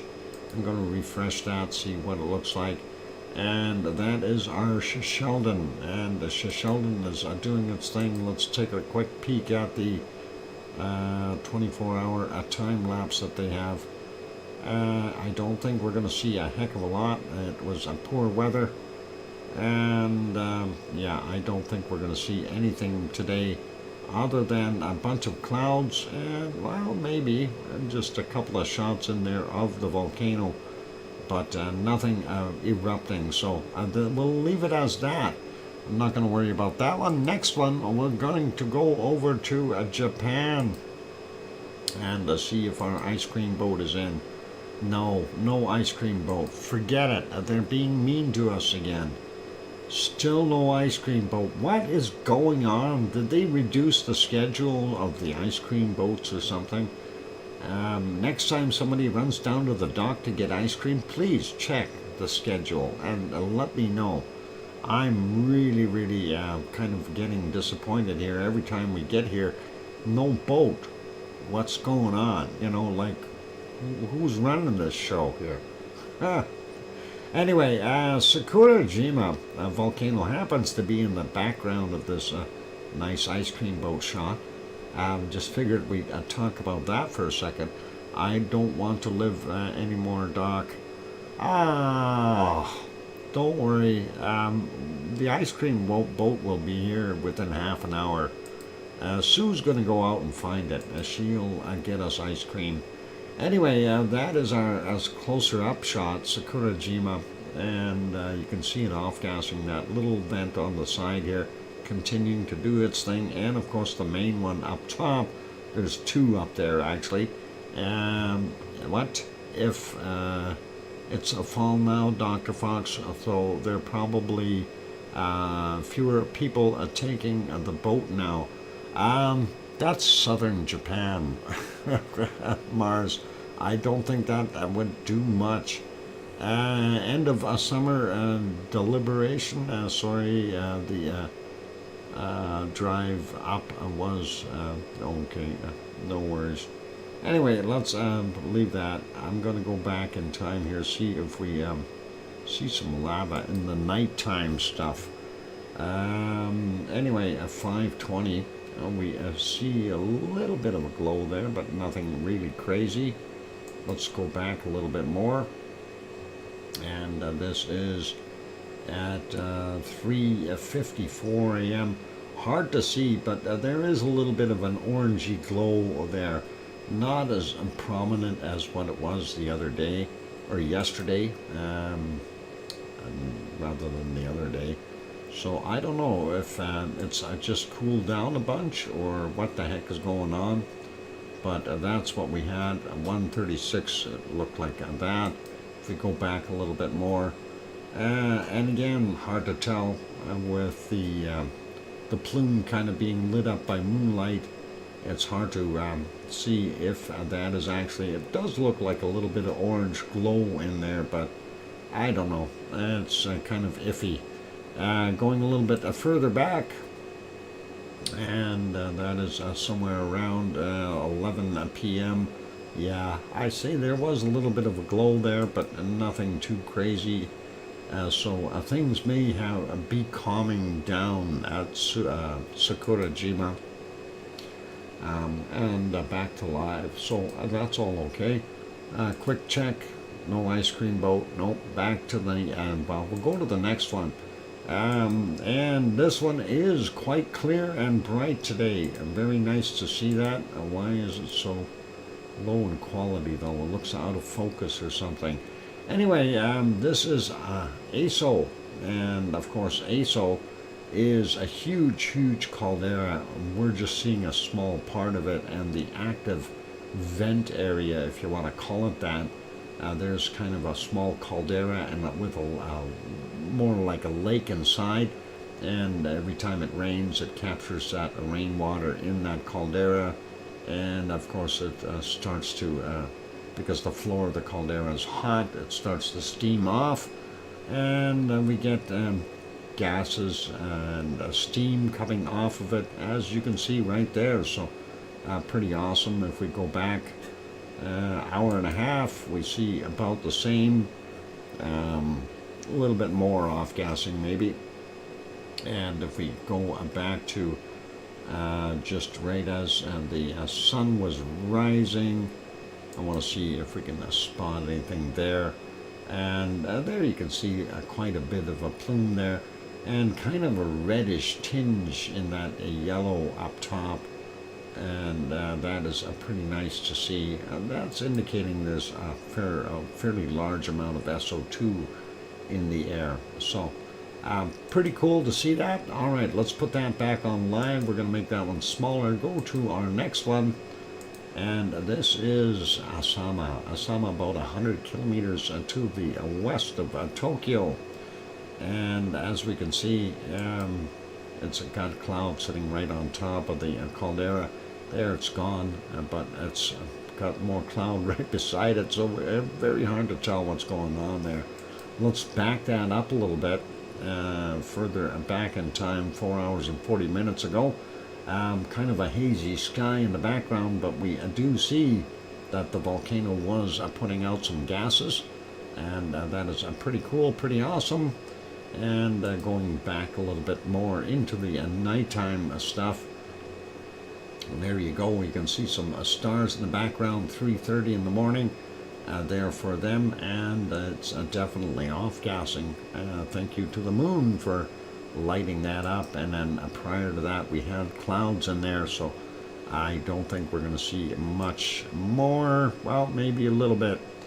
There you go. And that's from 27 minutes after midnight at their time. We do see that right in there, fairly heavy. And then prior to that again, more clouds. So that's about it. So let's leave that one. Any more orders? Pistachio for Doc, awesome, thank you. Sue, appreciate that. And let's double check. Incoming ice cream boat. You can all get your ice cream now. Incoming ice cream boat. It is there, ladies and gentlemen. It is about to dock. And it's happy. That's the one with the better ice cream on it. It's going to be there. So, Dog should restart. Should start selling ice cream over his website. Ice cream? Oh boy.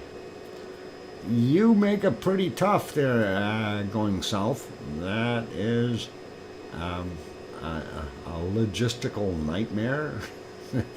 How do we keep it cold? Never mind. It's going to be too tough. Anyway, ice cream boat is in. It's just about docked, so definitely. And thanks, Sue, for going out and getting it. I bet you didn't have to go all that far since he was right there. You must have cut him off on the way in. Anyway, thanks for the pistachio ice cream. Appreciate that. That is awesome. All right, let's get over to our next view. And we've seen this one before. And, well, not today, but we definitely know of this one. It is starting to get darker there. And, of course, this is a Yellowstone National Park. And we see all the little geysers venting and continuing to vent. There's some humanoids wandering around. At least that's what I'm going to stick to, thinking that's what they are. Unless there could be other things wandering down the sidewalks there. And you never know. That is Yellowstone. You have possibilities of bears, you know, both grizzly, black, and brown bears. Or, hang on, that's 3. That's not just both. And the occasional Sasquatch, etc. So, pretty cool. Doc, do an instant version. Just add ice. An instant ice cream version. Boy, that's going to be interesting. We'll have to work on that. I'll have to work on that. That's going to be still, I think it's going to be a logistical nightmare of sorts. We'll have to figure out how we can get dehydrated ice cream out to people and they just add water or ice or something. That is interesting.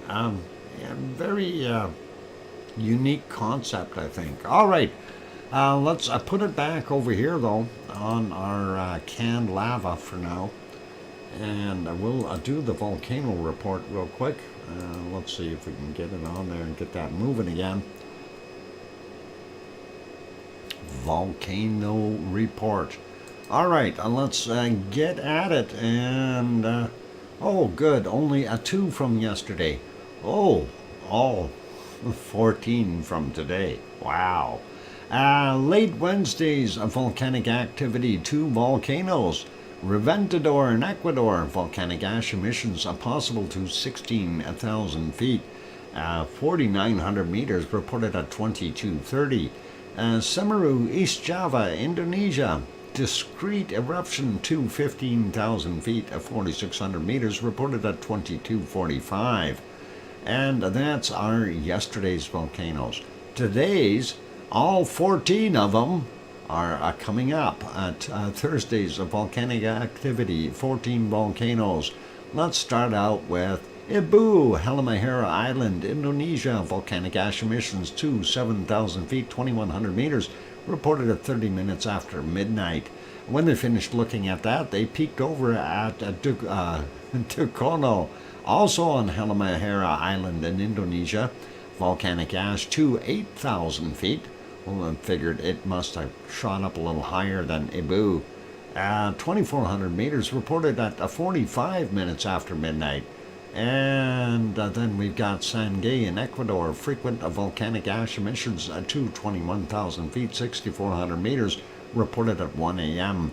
Volcanic ash emissions continue to 21,000 feet, 6,400 meters, reported at 12:45. Mayon, Luzon Island, Philippines, eruption of volcanic ash, a cloud unknown height, reported at 1:45 this morning. And then eruption, volcanic ash cloud, unknown height, reported at 11:30 today. Sabancaya in Peru, continuous ash emissions to 27,000 feet and 8,200 meters. There we go. Dyslexia strikes again. 3:30 this morning. And continuous ash emissions to 27,000 feet, 8,200 meters, reported at 9:45 this morning. Luotalak, Lesser Sunda Island, Indonesia, volcanic ash to 7,000 feet, 2,100 meters, reported at 3:30 this morning. Stromboli, Aeolian Island, Italy, separate report. Hey, from 4:19 a.m. We got one of those. And Santiaguito in Guatemala, see a separate email, and reported at 4:31 a.m. And then it also had volcanic ash emissions observed to 15,000 feet, 4,600 meters, reported at 14:30. Askia, special report from 5:17 this morning. We'll take a look at that shortly. Ubanas in Peru, unable to detect, reported at 8:30. And that's because somebody took it away. Small puff emissions to 21,000 feet or 6,400 meters, reported at 14:30. They brought it back. Reventador in Ecuador, volcanic ash emissions observed to 15,000 feet, 4,600 meters, reported at 11:15. Fuego in Guatemala, volcanic ash emissions observed to 15,000 feet, 4,600 meters, reported at 11:30. Nevado del Ruiz in Colombia, possible volcanic ash emissions to 20,000 feet or 6,100 meters, reported at 12 noon. And Popocatépetl, central Mexico, volcanic ash emissions observed to 22,000 feet, 6,700 meters, reported at 1,500. And we have those three separate email reports. So I'm going to stop that canned lava for a minute, and we'll get on to the right one. And we're going to go take a look at Stromboli first. So let's have a look and see what we've got. Stromboli volcano, Aeolian Island, Italy, short-term lava flow ended. Darn it, I hate when things end. Anyway, there it is. The cooling lava flow in the upper Sierra del Fuoco, and that is that area. It's cooling off, and that's a shame. That's got nothing to do with it, but that is Eruption from November 2009. So, sorry, 2009, not 2009. That would put an extra zero in there. That would put it way in the future. Let's leave it as that. 2009, that's a nice shot. And that is courtesy of Tom Pfeiffer. Let's leave that be. The effusive activity of the volcano waned throughout yesterday morning, and the INGV issued a strong spattering from the north crater vent, reduced and stopped feeding the lava flow. The lava, molten rocks, continue to cool down, so-called crystallization process. Weak to moderate Strombolian explosions take place from the north crater area, and occasional from the central south area. The volcanic tremor oscillates between medium and high values. No significant ground deformation was detected, so pretty cool. Thank you, Sue, for the 2-minute warning. Next one on our list is our wonderful Santiaguito volcano there in Guatemala. There you can see it, nice plume. I like it. Looking very, very lovely. And you look at his neighbor there. It's not it's not very tall. Santiaguito is just a little guy. It's growing now. There it is in the central part. Santa Maria volcano? No, that's not the right volcano. Thank you. You guys have the wrong volcano here, buddy. It's Santiaguito, not Santa Maria. The effusive explosive eruption of the volcano continues. A visible nighttime glow and abundant near constant emissions of gas and water vapor, so-called degassing, rising 600 meters above the crater in the southwest direction, indicate the continuing rise of fresh viscous magma accumulating into the Caliente lava dome. Pilling lava material makes the dome partially prone to collapses, which in turn develops into rolling hot, weak to moderate avalanches in the south direction and incandescent dome blocks in the southwest direction along the steep ravines. All right, we'll leave that be. That's pretty cool. And the next one is Ask Ya. And I'll ask you a question here. That looks like that chart is going up. How do they get downward in that? Anyway, we'll ask you that later. And the latest deformation data, CGNSS, revealed a subsidence of the edifice since early August. So it's actually deflating. Several monitoring stations found multiple sites flattened within and or around the caldera. At this stage, it is uncertain what process is causing this pressure reduction. Possibly the source of the inflation has been shut off, or it could be related to an outflow of magma or magmatic fluids. Interesting. Anyway, there is more to that, and they do have these charts here. The plots show the data, blah blah blah, located. Okay, the time series. Yeah, it really doesn't tell you anything other than green dot shows the latest measurements. Yeah, down on the bottom, well, at the end here, I guess. So it is what it is, and we'll worry about that later. You can see the downward trend slightly, but I don't know. Give it some time, and we'll see what happens with that one. Anyway, it is time for my break, so I'm going to put you back on that lovely canned lava. We'll get that rolling for you, and I am going to go take a break, and hopefully you enjoyed our volcano report. I got to do some maintenance in the background here while I'm doing things. The ice cream boat is still parked there, so you can enjoy your ice cream if you like. And let's see, I want to get to a couple of screens here and reduce things. Where am I going? I've lost myself. I don't know where I'm headed. Oh no. Let's see. What is going on there? Popocatépetl. It's dark at Popocatépetl. All right. I think a doctor has been ignoring me. Geoplanet Jane. I didn't ignore you. I was looking at the other screen trying to figure out what the heck is going on. Welcome, Jane. And it's time for me to go for my break. Why is that lava stopped? I don't understand that.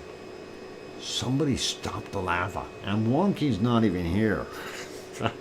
All right, keep smiling, everyone. I'm going to go take that break. I will be back in 5, 6, or 7 minutes. Here's some music, and if you haven't hit that like button yet, give it a quick bop, please. Thanks. I'll be back.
And there we go. That microphone is back on. Boy.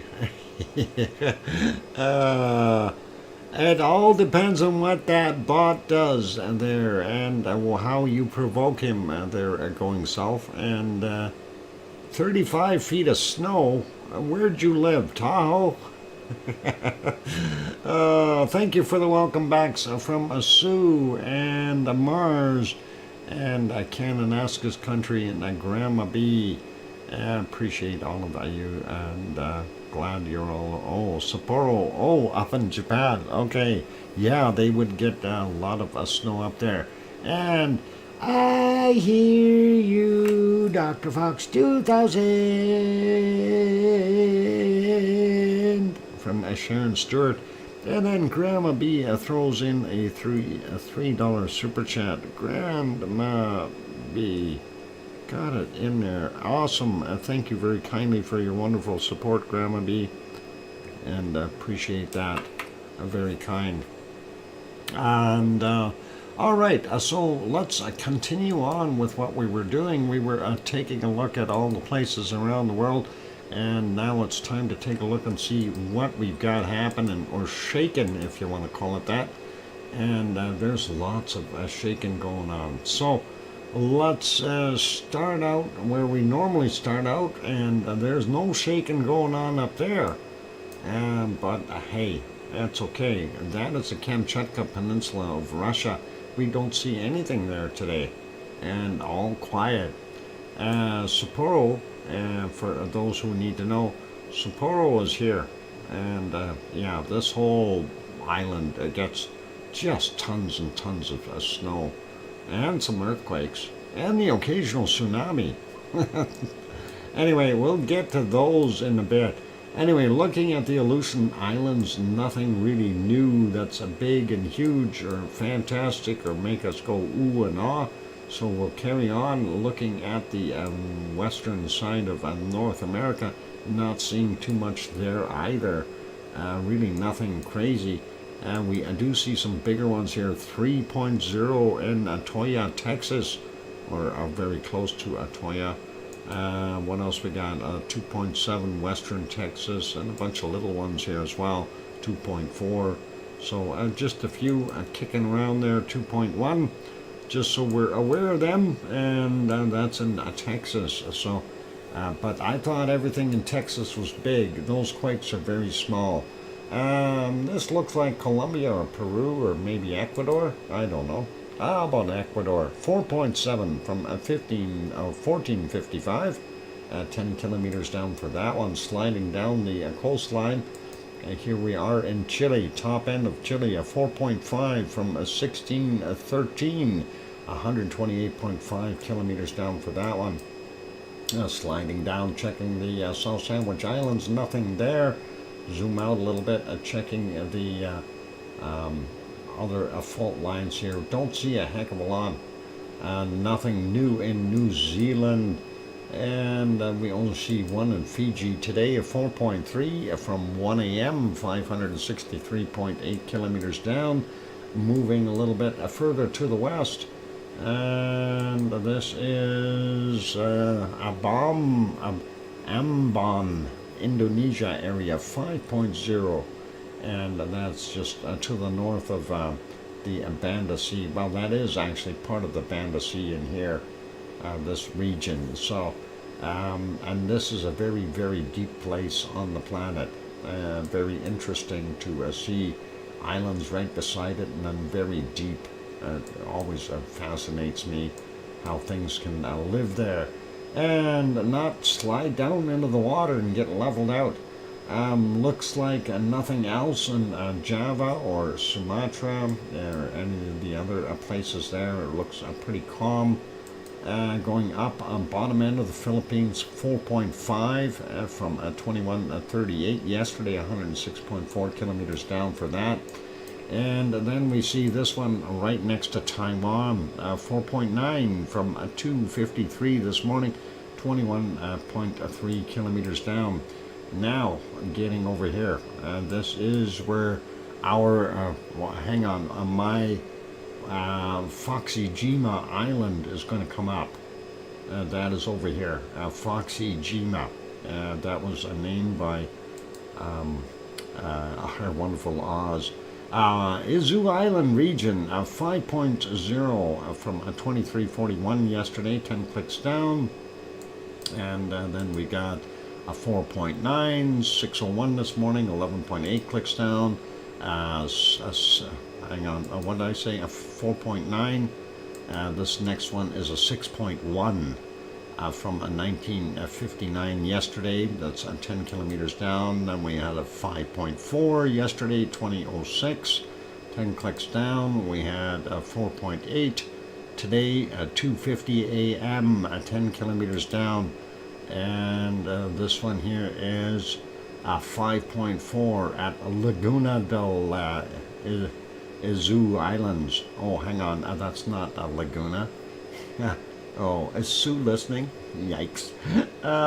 Anyway, 2015 there. And next one is the 5.7 Izu Islands, Japan region again. From 2053 yesterday, 10 kilometers down, and 5.2 from 2200 yesterday, and that is 10 kilometers down. 4.8 at the same Laguna, Izu Islands, 5:56 a.m. and 12.6 kilometers down. This next one, 4.8 from yesterday, 2345, 10 clicks down. A 5.6 from today at 22 minutes after midnight, 10 kilometers down.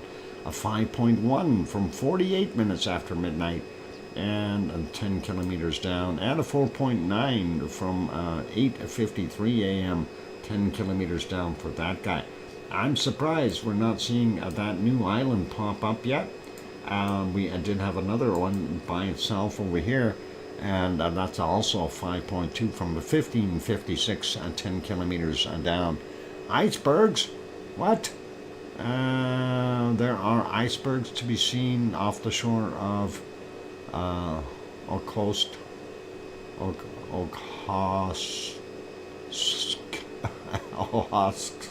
Yeah, up there in the top. Of course there's icebergs there. It's a cold place. The Russians did it. Anyway, we have one more up here, and that is in the Kuril Island region, sort of the disputed zone. 4.8 from 1842, 35 kilometers down for that one. Technically Russia, but hey, they speak Japanese there for some reason. I don't understand that. Anyway, looking around, we don't see anything else. Nothing here in Tajikistan or Afghanistan. Nothing in Turkey. All good there. Nothing over in the Aegean Sea or Aegean area or Greece. Nothing new in Turkey and in Bosnia, and nothing new up in Poland. Spain, quiet. Morocco, quiet. And looks like we're fairly quiet there at the mid-Atlantic ridge, and everything we've already discovered everything happening there at Iceland, so we don't need to worry about that. So everything is pretty calm there. So now we always like to go to Hawaii and have a look. So today, since we haven't had much stuff going on there, before I zoom in, I really have to say I'm very pleased in a way, but then again I'm also disappointed. No eruption yet, but let's pop in a little closer here. The Hawaiian Islands, of course, the big island of Hawaii, and the first thing that I noticed is this, of course, and somebody had mentioned there was a swarm and heading into the southwest, and that's exactly what we've got from the crater to the southwest. What's going on here? We'll take a look at that in a minute. Let's just check out the other quakes here in the Pahala region first before we do that, and these are between 26 and 37 kilometers, so I won't mention the depths typically, unless it's outrageous. Anyway, that's 2.2 from 2354 yesterday, and the next one is a 1.9 from 2348 yesterday. This one 2.0 from 1504. Take 4 hours off to get the actual Hawaiian time, since we figured out Hawaii doesn't change their time and we do. In the winter time, it'll be 3 hours. So that one was what? 1504 was the time. This one is a 1.9 from 1331. Next one up is a 2.0 from 2247. And then this guy on the northeast side of Pahala itself is from 316. And then we'll grab some of these other ones. The ones on the shore, 1.9, 1458 is the time on it. The next one, 1.8 from 8:22 this morning. And this one, 2.2 from 5:37 this morning. So those are all the Pahala quakes. Now we did see one up here on the slopes of Mauna Loa. This one is a 2.3. 52 minutes after midnight, 500 meters below sea level. In other words, it's got a long way to go. I'm curious about these though. Let's see what kind of depth we have. I guess we'll start down here. This one, 2.3, 1441, 3.1 clicks down. Next is a 0.9 from 7:20 a.m., 3.4 kilometers down. And when I say down, I'm referring to below sea level. And above sea level, well, this area is probably 600-700 feet above sea level right in here, and it climbs very abruptly as the closer you get to the volcano. Anyway, 1.8 from 2:09 this morning, 3.3 clicks down. 2.2 from 1449, 4 kilometers down. 1.7 from 1400, 2.8 clicks down. 2.0 from 1149, 800 meters down. This one is a 0.7, 541 this morning, 1.6 kilometers down. This is a 0.7, and that is 5:37 a.m. And that's 2.1 clicks below sea level. 1.9 from 1729. 1.9 clicks down, and this one is from 1026, 1.2 kilometers down. I'm just going to hit a few of them here. Going through every one is kind of monotonous. At 10:31 a.m., a 2 in magnitude, 1.8 kilometers below sea level. This one is a 1.9 from 1411, 900 meters below sea level. This is a 1.7, 1753 is the time, and 1 kilometer below sea level. This is a 2.2, 6:45 a.m., 1.6 kilometers below sea level. 2.2, 7:20 a.m., 2.1 clicks down.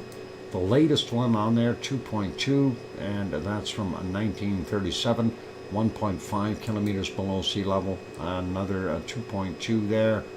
2.7 I should say, and that is 11:01 is the time on it, 2.2 kilometers down. We'll grab a couple more of these ones as we get closer. 2.0, 5 minutes after midnight, 1.6 clicks down. This one is a 1.5, 11:01, 1.4 kilometers down. We've got 2.0 from 6:01, 1.8 kilometers down. 1.6 from 1017, 1.5 kilometers down, and 1.8 there from 956, 500 meters down. 1.7, and that is from 3:59 a.m., 1.3 kilometers down. Gives you a pretty good idea. So everything there seems to be around, the somewhere around that 1 kilometer mark. We see some above, some below, and that's still all down below. It's basically the sea level margin. So we still have, the closer we get to the caldera of Kilauea, the higher the land, but it's anywhere from, well, that area can be, when we're looking at this, we can maybe look at 1,200 feet going up here, or is it 1,200 feet or 1,200 meters? And then on this side, it'd be a little shallower, so less depth. But the fact that these are fairly close allows it to be able to move up faster. So if we get another eruption, it could happen relatively quickly if there's enough pressure there. And let's go click on this one here, 2.2, 1630 is the time on that. That's 35.5 kilometers down. I don't think we need to worry about that one. Mauna Kea. Yeah, nothing over on Mauna Kea at all there, Jane. And we're not seeing anything, no quakes over on Mauna Kea. The only one on Mauna Loa is this one. And this is Kilauea and Paala. Nothing at Mauna Kea at all. So the observatories are safe and sound up top here. If we zoom in, there you can see them. There's some of them anyway. The picture had been updated a long time ago, but they need to get another new shot. But that's some of the observatories up there. I know there's a lot more now. So let's leave that zoomed out. And there you go. So we've made it through another little session here. And of course, those quakes are always interesting. Yeah, it gets dark way too early when they run the clock back. Oh, time. There's that time thing. Never mind bad humor, very bad. Bad humor? Mars, where's that bad humor? You keep talking about it. I've yet to see him anywhere. Never mind. It's all fun. We gotta have good, bad, or indifferent. Oh, look, big quake, 6.1, Izu Islands, just happened, 1931, 10 kilometers down. All right, that, I'm surprised there's no tidal waves involved, but that's another brand new one. Yeah, I want more daylight in the evenings year-round. Talk to Mother Nature, or is that Father Time? I don't know, one of the two. Anyway, that's the latest quake there, so a pretty big one, 6.1 Izu Islands. And maybe my Foxy Jima Island will pop out yet. Oz? Have you got something to do with it? The killer whales. Uh-oh, killer whales and seals and ice cream. I like it. Mother EU. Yeah, a Father Time. Yeah, that Father Time guy, I don't know. A few years back, I fired Mother Nature and got a Father Time to take over. He didn't do a very good job at all. He threw down just as much snow as Mother Nature would. So I fired him too. And Mother Nature got reinstated for some reason. Anyway, on that friendly note, let's put you back over to the canned lava for now. And what we'll do is when we come back from our break, we'll go over our SO2 map and see if we can breathe better today. I have had a lot less coughing today, so I'm hoping that is good. You got what? Don't, Jane, there's none of that here yet. We barely made it down to the freezing mark. It can't have that bad word yet. No snow yet. Don't swear like that. I gotta put up Halloween stuff. No, don't do that. Too bad. No, I don't like snow, Jane. Jane, I don't like snow. Snow is a four-letter word, and so is cold. Okay, I'm going for my break, ladies and gentlemen. Keep smiling, and I will be back I'm in my nice warm apartment. I like it. Yep. All right. I'll be back.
go. That microphone is back on, and I think it'll be the last time for today. So awesome.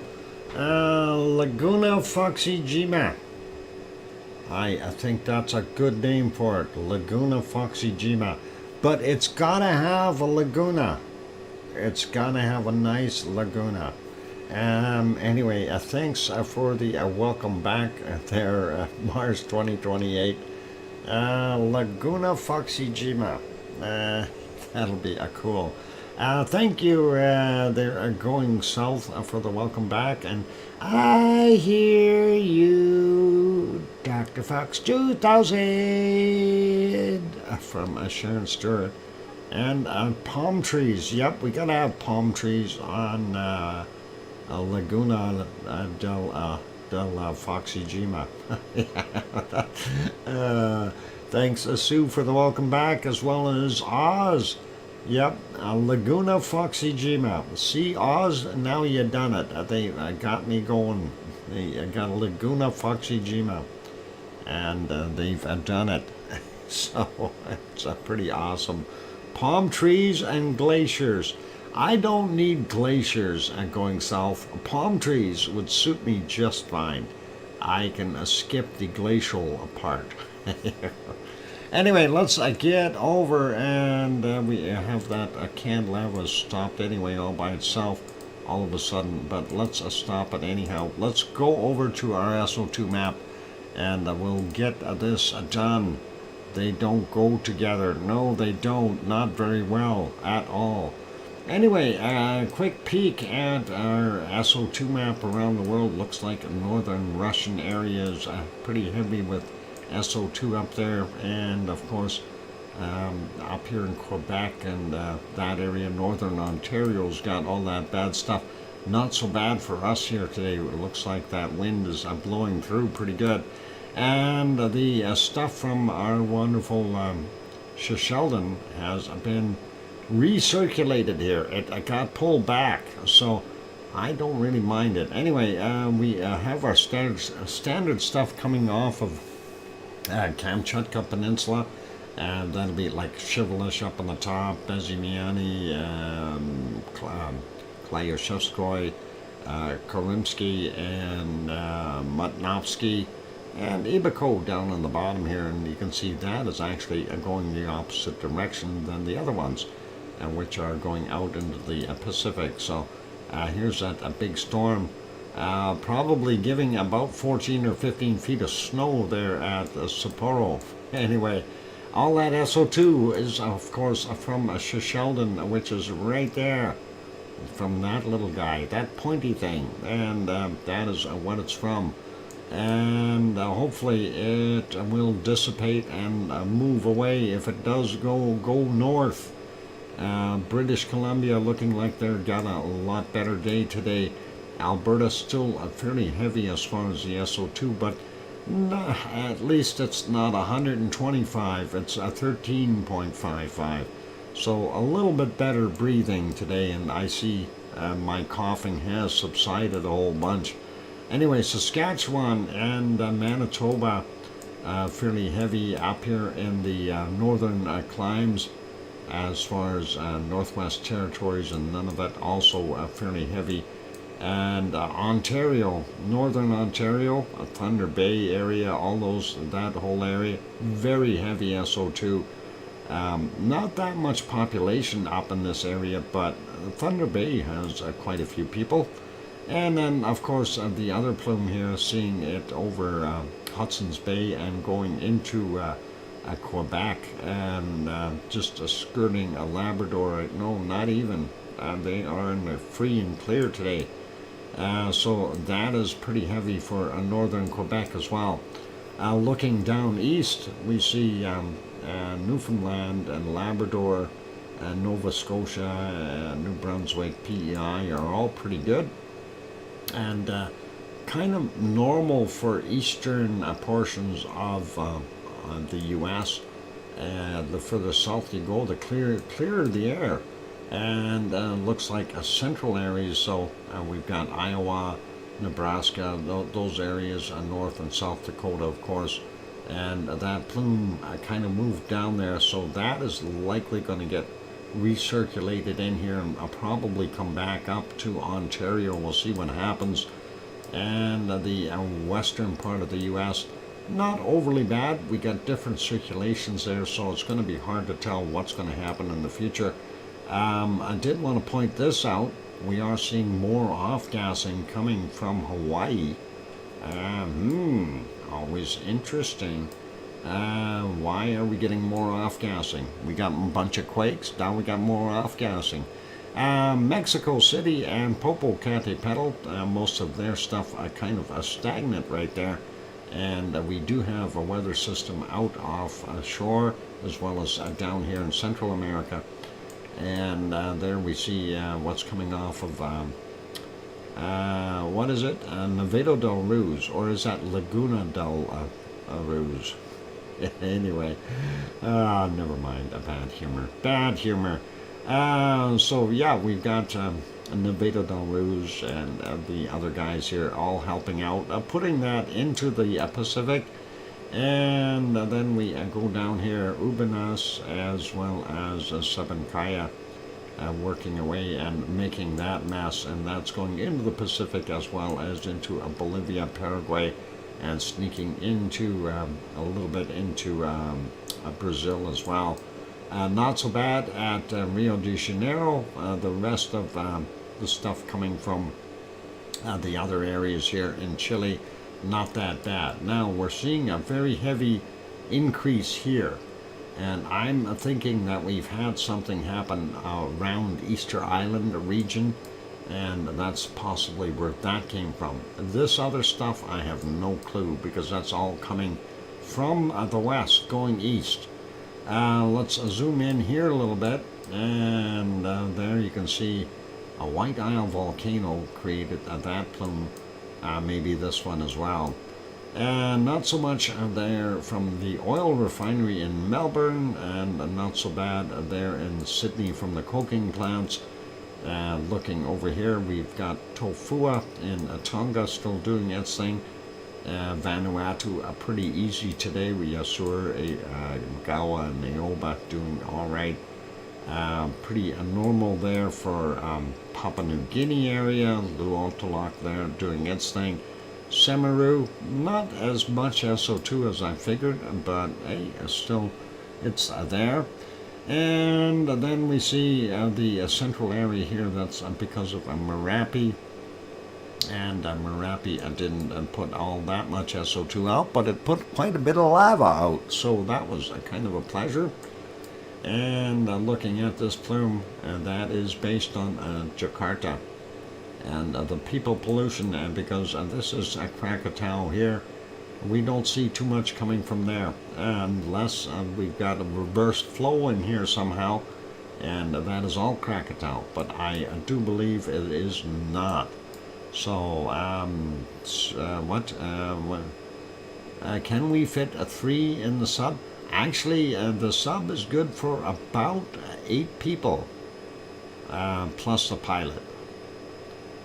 You've got 4 windows in it, so you can have 2 sitting on either side, and so you can have 4 people on either side, really, 2 in the front seats, 2 in the back seats, and the pilot sits up front in the middle, and he's got his own little view hole there. And looking at this, so yeah, Krakatau, Jakarta, not bad.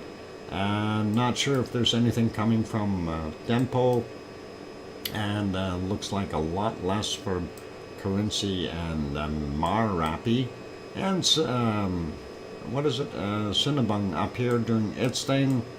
Ibu and Dakono, of course, we know they're both battling for who can put out more SO2. That's what we've seen there. And Mayon and Luzon Island right there, creating that mess. And then we get over here to Taal. We didn't see anything on Madame Rutza's report. So fairly light duty, and I think a lot of the stuff there is from people pollution. And then, of course, out here in these Japanese islands, we're seeing a little bit more. I'm surprised we're not seeing more here where we had all the quakes. And this, of course, is Suwanoshijima creating this area here. And this is Sakurajima. And that is right there. And not so much coming from Aso either. So Aso fairly calm. And looks like Tokyo is higher and heavier in SO2 production than our wonderful Asama, which is about 100 kilometers to the west. So pretty good looking there as far as that system goes. Fairly heavy up here in northern China / Russia and Mongolia. And then when we take a look at India, yep, things are changing as far as the way the weather is going here. So the flow isn't in from the west to the east right now. It looks like it's reversed itself for a little while. But not the greatest there for SO2. Reunion Island is there, but I'm not seeing too much there. And South Africa, of course, with the coking, not the coking plants, the gold smelting plants there. The coking plants are here in this region, and that is Democratic Republic of the Congo. We also have Nyamura, Gira, and Nyiragongo in that area doing their thing. Let's take a look and see if we can spot where Erta is. And unfortunately, with the amount of pollution, it's too hard to be able to tell. But it should be somewhere in there. And of course, you see these other heavier spots. Those are the oil refineries in Saudi Arabia, Kuwait, Iraq, Iran, and Lebanon here, where they've got some oil refineries going and heavy SO2 output. Piggy isn't doing too bad today. It's 13.18 as far as the levels, a little bit better than yesterday. And of course, we see higher levels over in western Turkey.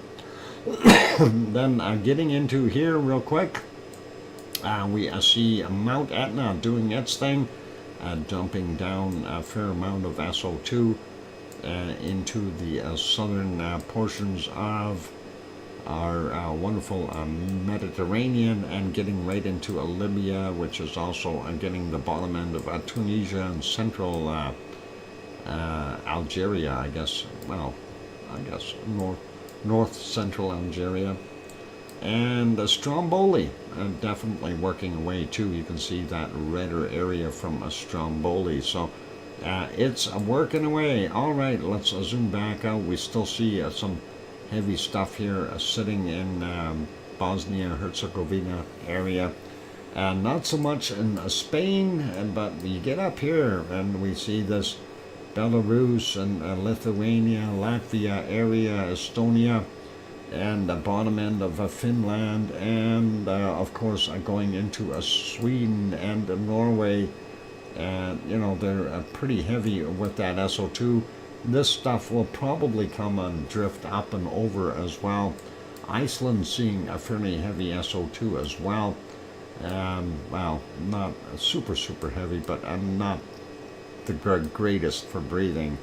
Looks like most of the London and the England and Wales, Ireland, and Scotland are all doing pretty good there. So gives you a pretty good idea where the SO2 is and what we've got going on. Nice to see a big circulation up here.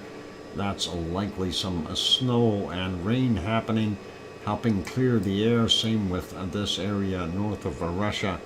And that'll be good. But you know what that does, right? It'll bring Christmas faster. Anyway, let's leave that alone, and we're going to carry on here real quick. I want to see what we've got for storms, and I think we still only have those 3 satellite image. Let's go, and hopefully that'll load real quick, or just freeze my computer. There, it's loaded. Alright, so let's start out with North America. And of course, we see Felipe is going north. And I don't know, is the spaghetti model right, Sue? I'm wondering, or have you got any updates on that? We do have a circulation here, and that is still bringing down that cold air. I don't know if that's driving this, but that is definitely doing its thing. So that could be a potential problem. If this stays here, then Felipe will maybe divert. Don't know, but I'm hoping it will die out. Awesome. Yep, me too. What is it? Lydia over here on the other side. Definitely getting ready to attack. And it looks like it may attack Mexico.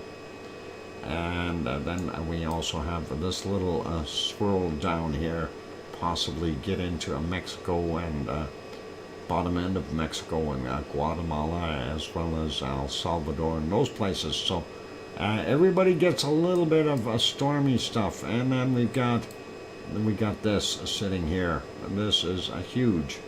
So that's a big circulation, and that is just on the peninsula here from Alaska. We'll see what happens in the future. And we also have a huge circulation here, a large storm, northern end of Japan, and in the Kuril Islands up here. So that's going to be very interesting. And this is the other storm, of course, and that's on the map, and that's Koinu. And there we go. It's sitting there. What did I say? It was going. I thought it was going to scoot up here, but you know, the fact that it's over here now, I think it may head for Hong Kong. We'll see what happens in the future. It looks like they got another one developing out here as well, and that may end up coming in there. I don't think New Zealand had too much on the bottom here. Let's wait for the computer to catch up. I guess me scrolling through the data here is pretty hard on it. And there we see it. All right. So taking a quick peek, yeah, we've got a real fast stream and a big hook down here. I don't know what's going on there, so they may end up getting another storm of some sort. This looks a little weird. Down here, kind of a broken weather system, if you ask me, and that is south of Australia. But hey, they got heat, so all good. Let's go over to the temperature map real quick. A peek here. I see a 35 already for a high. There's a 37 in there, and a 38. So looks like a 38 is about the highest that we see so far. That's actually a pretty nice temperature. Let's go up here and take a look at a couple other places. Only at 28 in Bangkok. We see about 31, 32 down there in Sumatra, and 33, 34 at the most there. What about Papua New Guinea? Nah. There are 31s, 32s, so nothing too crazy, too warm for those guys. I don't think there's anything hotter around the planet. We see 31s, 32s there in Saudi Arabia, and looks like 31s, 32s for the most part all the way through here. There's a few 33s in the Sahara, but still not that much nasty stuff going on. It's not really hot, so we'll leave that there. Let's find our coldest temperature here real quick, and we'll just scan across here and see what we've got. So far minus 76 degrees is what I've got there, and 70s over here, 71. Well, I'll see what else we got. Minus 74, 75. There's some more or colder stuff up here too. And we'll take a look. Yesterday we had minus 80, so let's see what we can spot in here. minus 72. So there's a 75 I seen. 475, going up and down a little bit. Yeah, it looks like a minus 75 is about the coldest right there. If we go in this general direction, no, there's a minus 75 again, 72, going up, going down, 73, 74, there's a minus 75, minus 76. If we zoom in, there's a minus 77 right in that region. And let's see, what do we got? Yep, a minus 77 right there. There's a minus 78. I found a minus 84 degrees. Wow. You found a minus 84. I found a minus 78 so far. I'm still looking though. I'm not done. I seen a minus 79 just a second ago. Let's see if we go searching a little bit more. 75, 76, 78. Where's that 79 gone? And I don't see it. You found, what was it? How cold? Minus 84, did you say? I'm not trying to see it. Yeah, minus 84. I wonder where that is.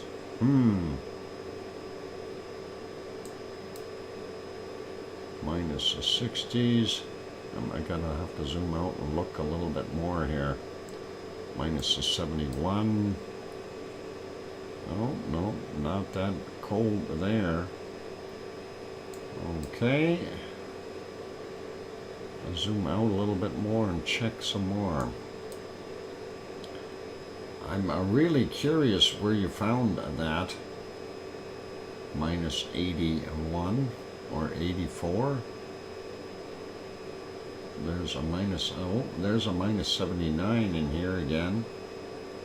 Right there. Let's zoom into that. Minus 78. We had a minus 79 in that region.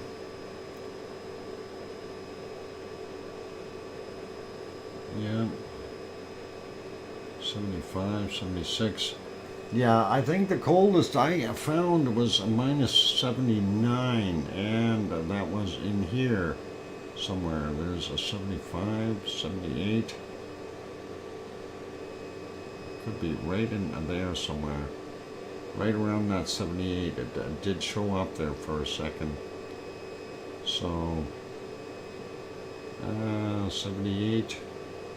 Where are you, 79? You were in there. It doesn't love me.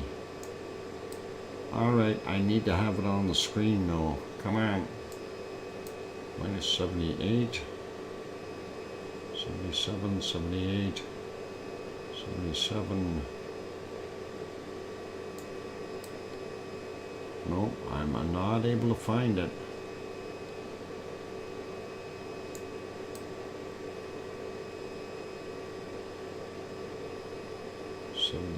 And well, I did see the minus 79 on there, so I'm gonna try to stick with that for now. And Sue, you've outdone the thing if you found minus 84. I'm curious where you found it. There's a 75 below there. I don't know.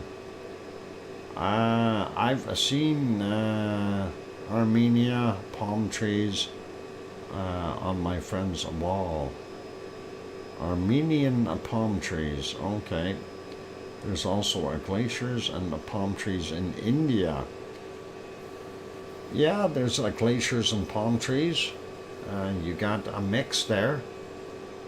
I don't know about other places, but yeah, hang on, I just found a minus 81, 82. I'm glad I wasn't finished. There's the cold spot. That's kind of the same place we found that yesterday. I found minus 83. All right, so that makes me feel a little better. Minus 83. I had an 84 in there. There it is, minus 84. How much did you find, Sue? I don't know. I think you said minus 84, something like that, or is it 86? Because I have a minus 84 on the screen. So that is pretty darn cold.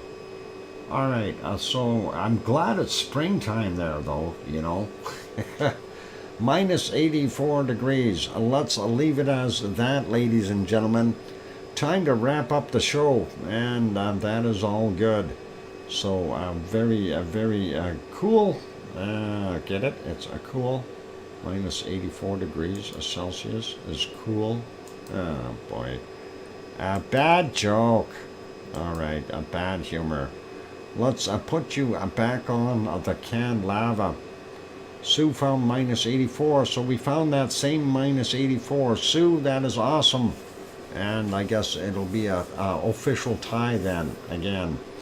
And on that friendly note, it's time to wrap it up. So a big thank you to all of you for being here today. And I want to say a big thank you to our super chatters and gift givers. Lizoid, thank you for your wonderful super chat, as well as John Raper and Grandma B. And also Kevin Haynes for gifting that one membership, and that is all good. I'll get to we got it already, Sue. We got it. I found the minus 84. Hopefully that's all good. Anyway, thank you to our wonderful Lizoid, John Raper, Kevin Haynes, and Grandma B. Appreciate the wonderful support, and basically appreciate all the support from all of you. Each and every one of you, when you come in here, you're supporting the channel, so thank you. I do want to mention that, and that's something that is sometimes overlooked and maybe taken for granted, but I appreciate each and every one of you coming in and being part of our wonderful lava family, and that is important to know and understand. So on those friendly notes, so it is time for me to wrap it up and finish off and get some dinner and things like this. So thank you everyone for being here. I really do appreciate all of you, and really a big thank you to our moderators, Arizona Snowman and Piggy and Sue and CND Boy and Yvonne Kunkel and Gary 24/7 Live, AZ Skies, and Siggy, and a bunch more that are usually hiding somewhere. So awesome. Thank you, moderators. Big thank you to Sue for sending in the volcano reports and stuff. And we understand that Sue may be out and about enjoying her weekend.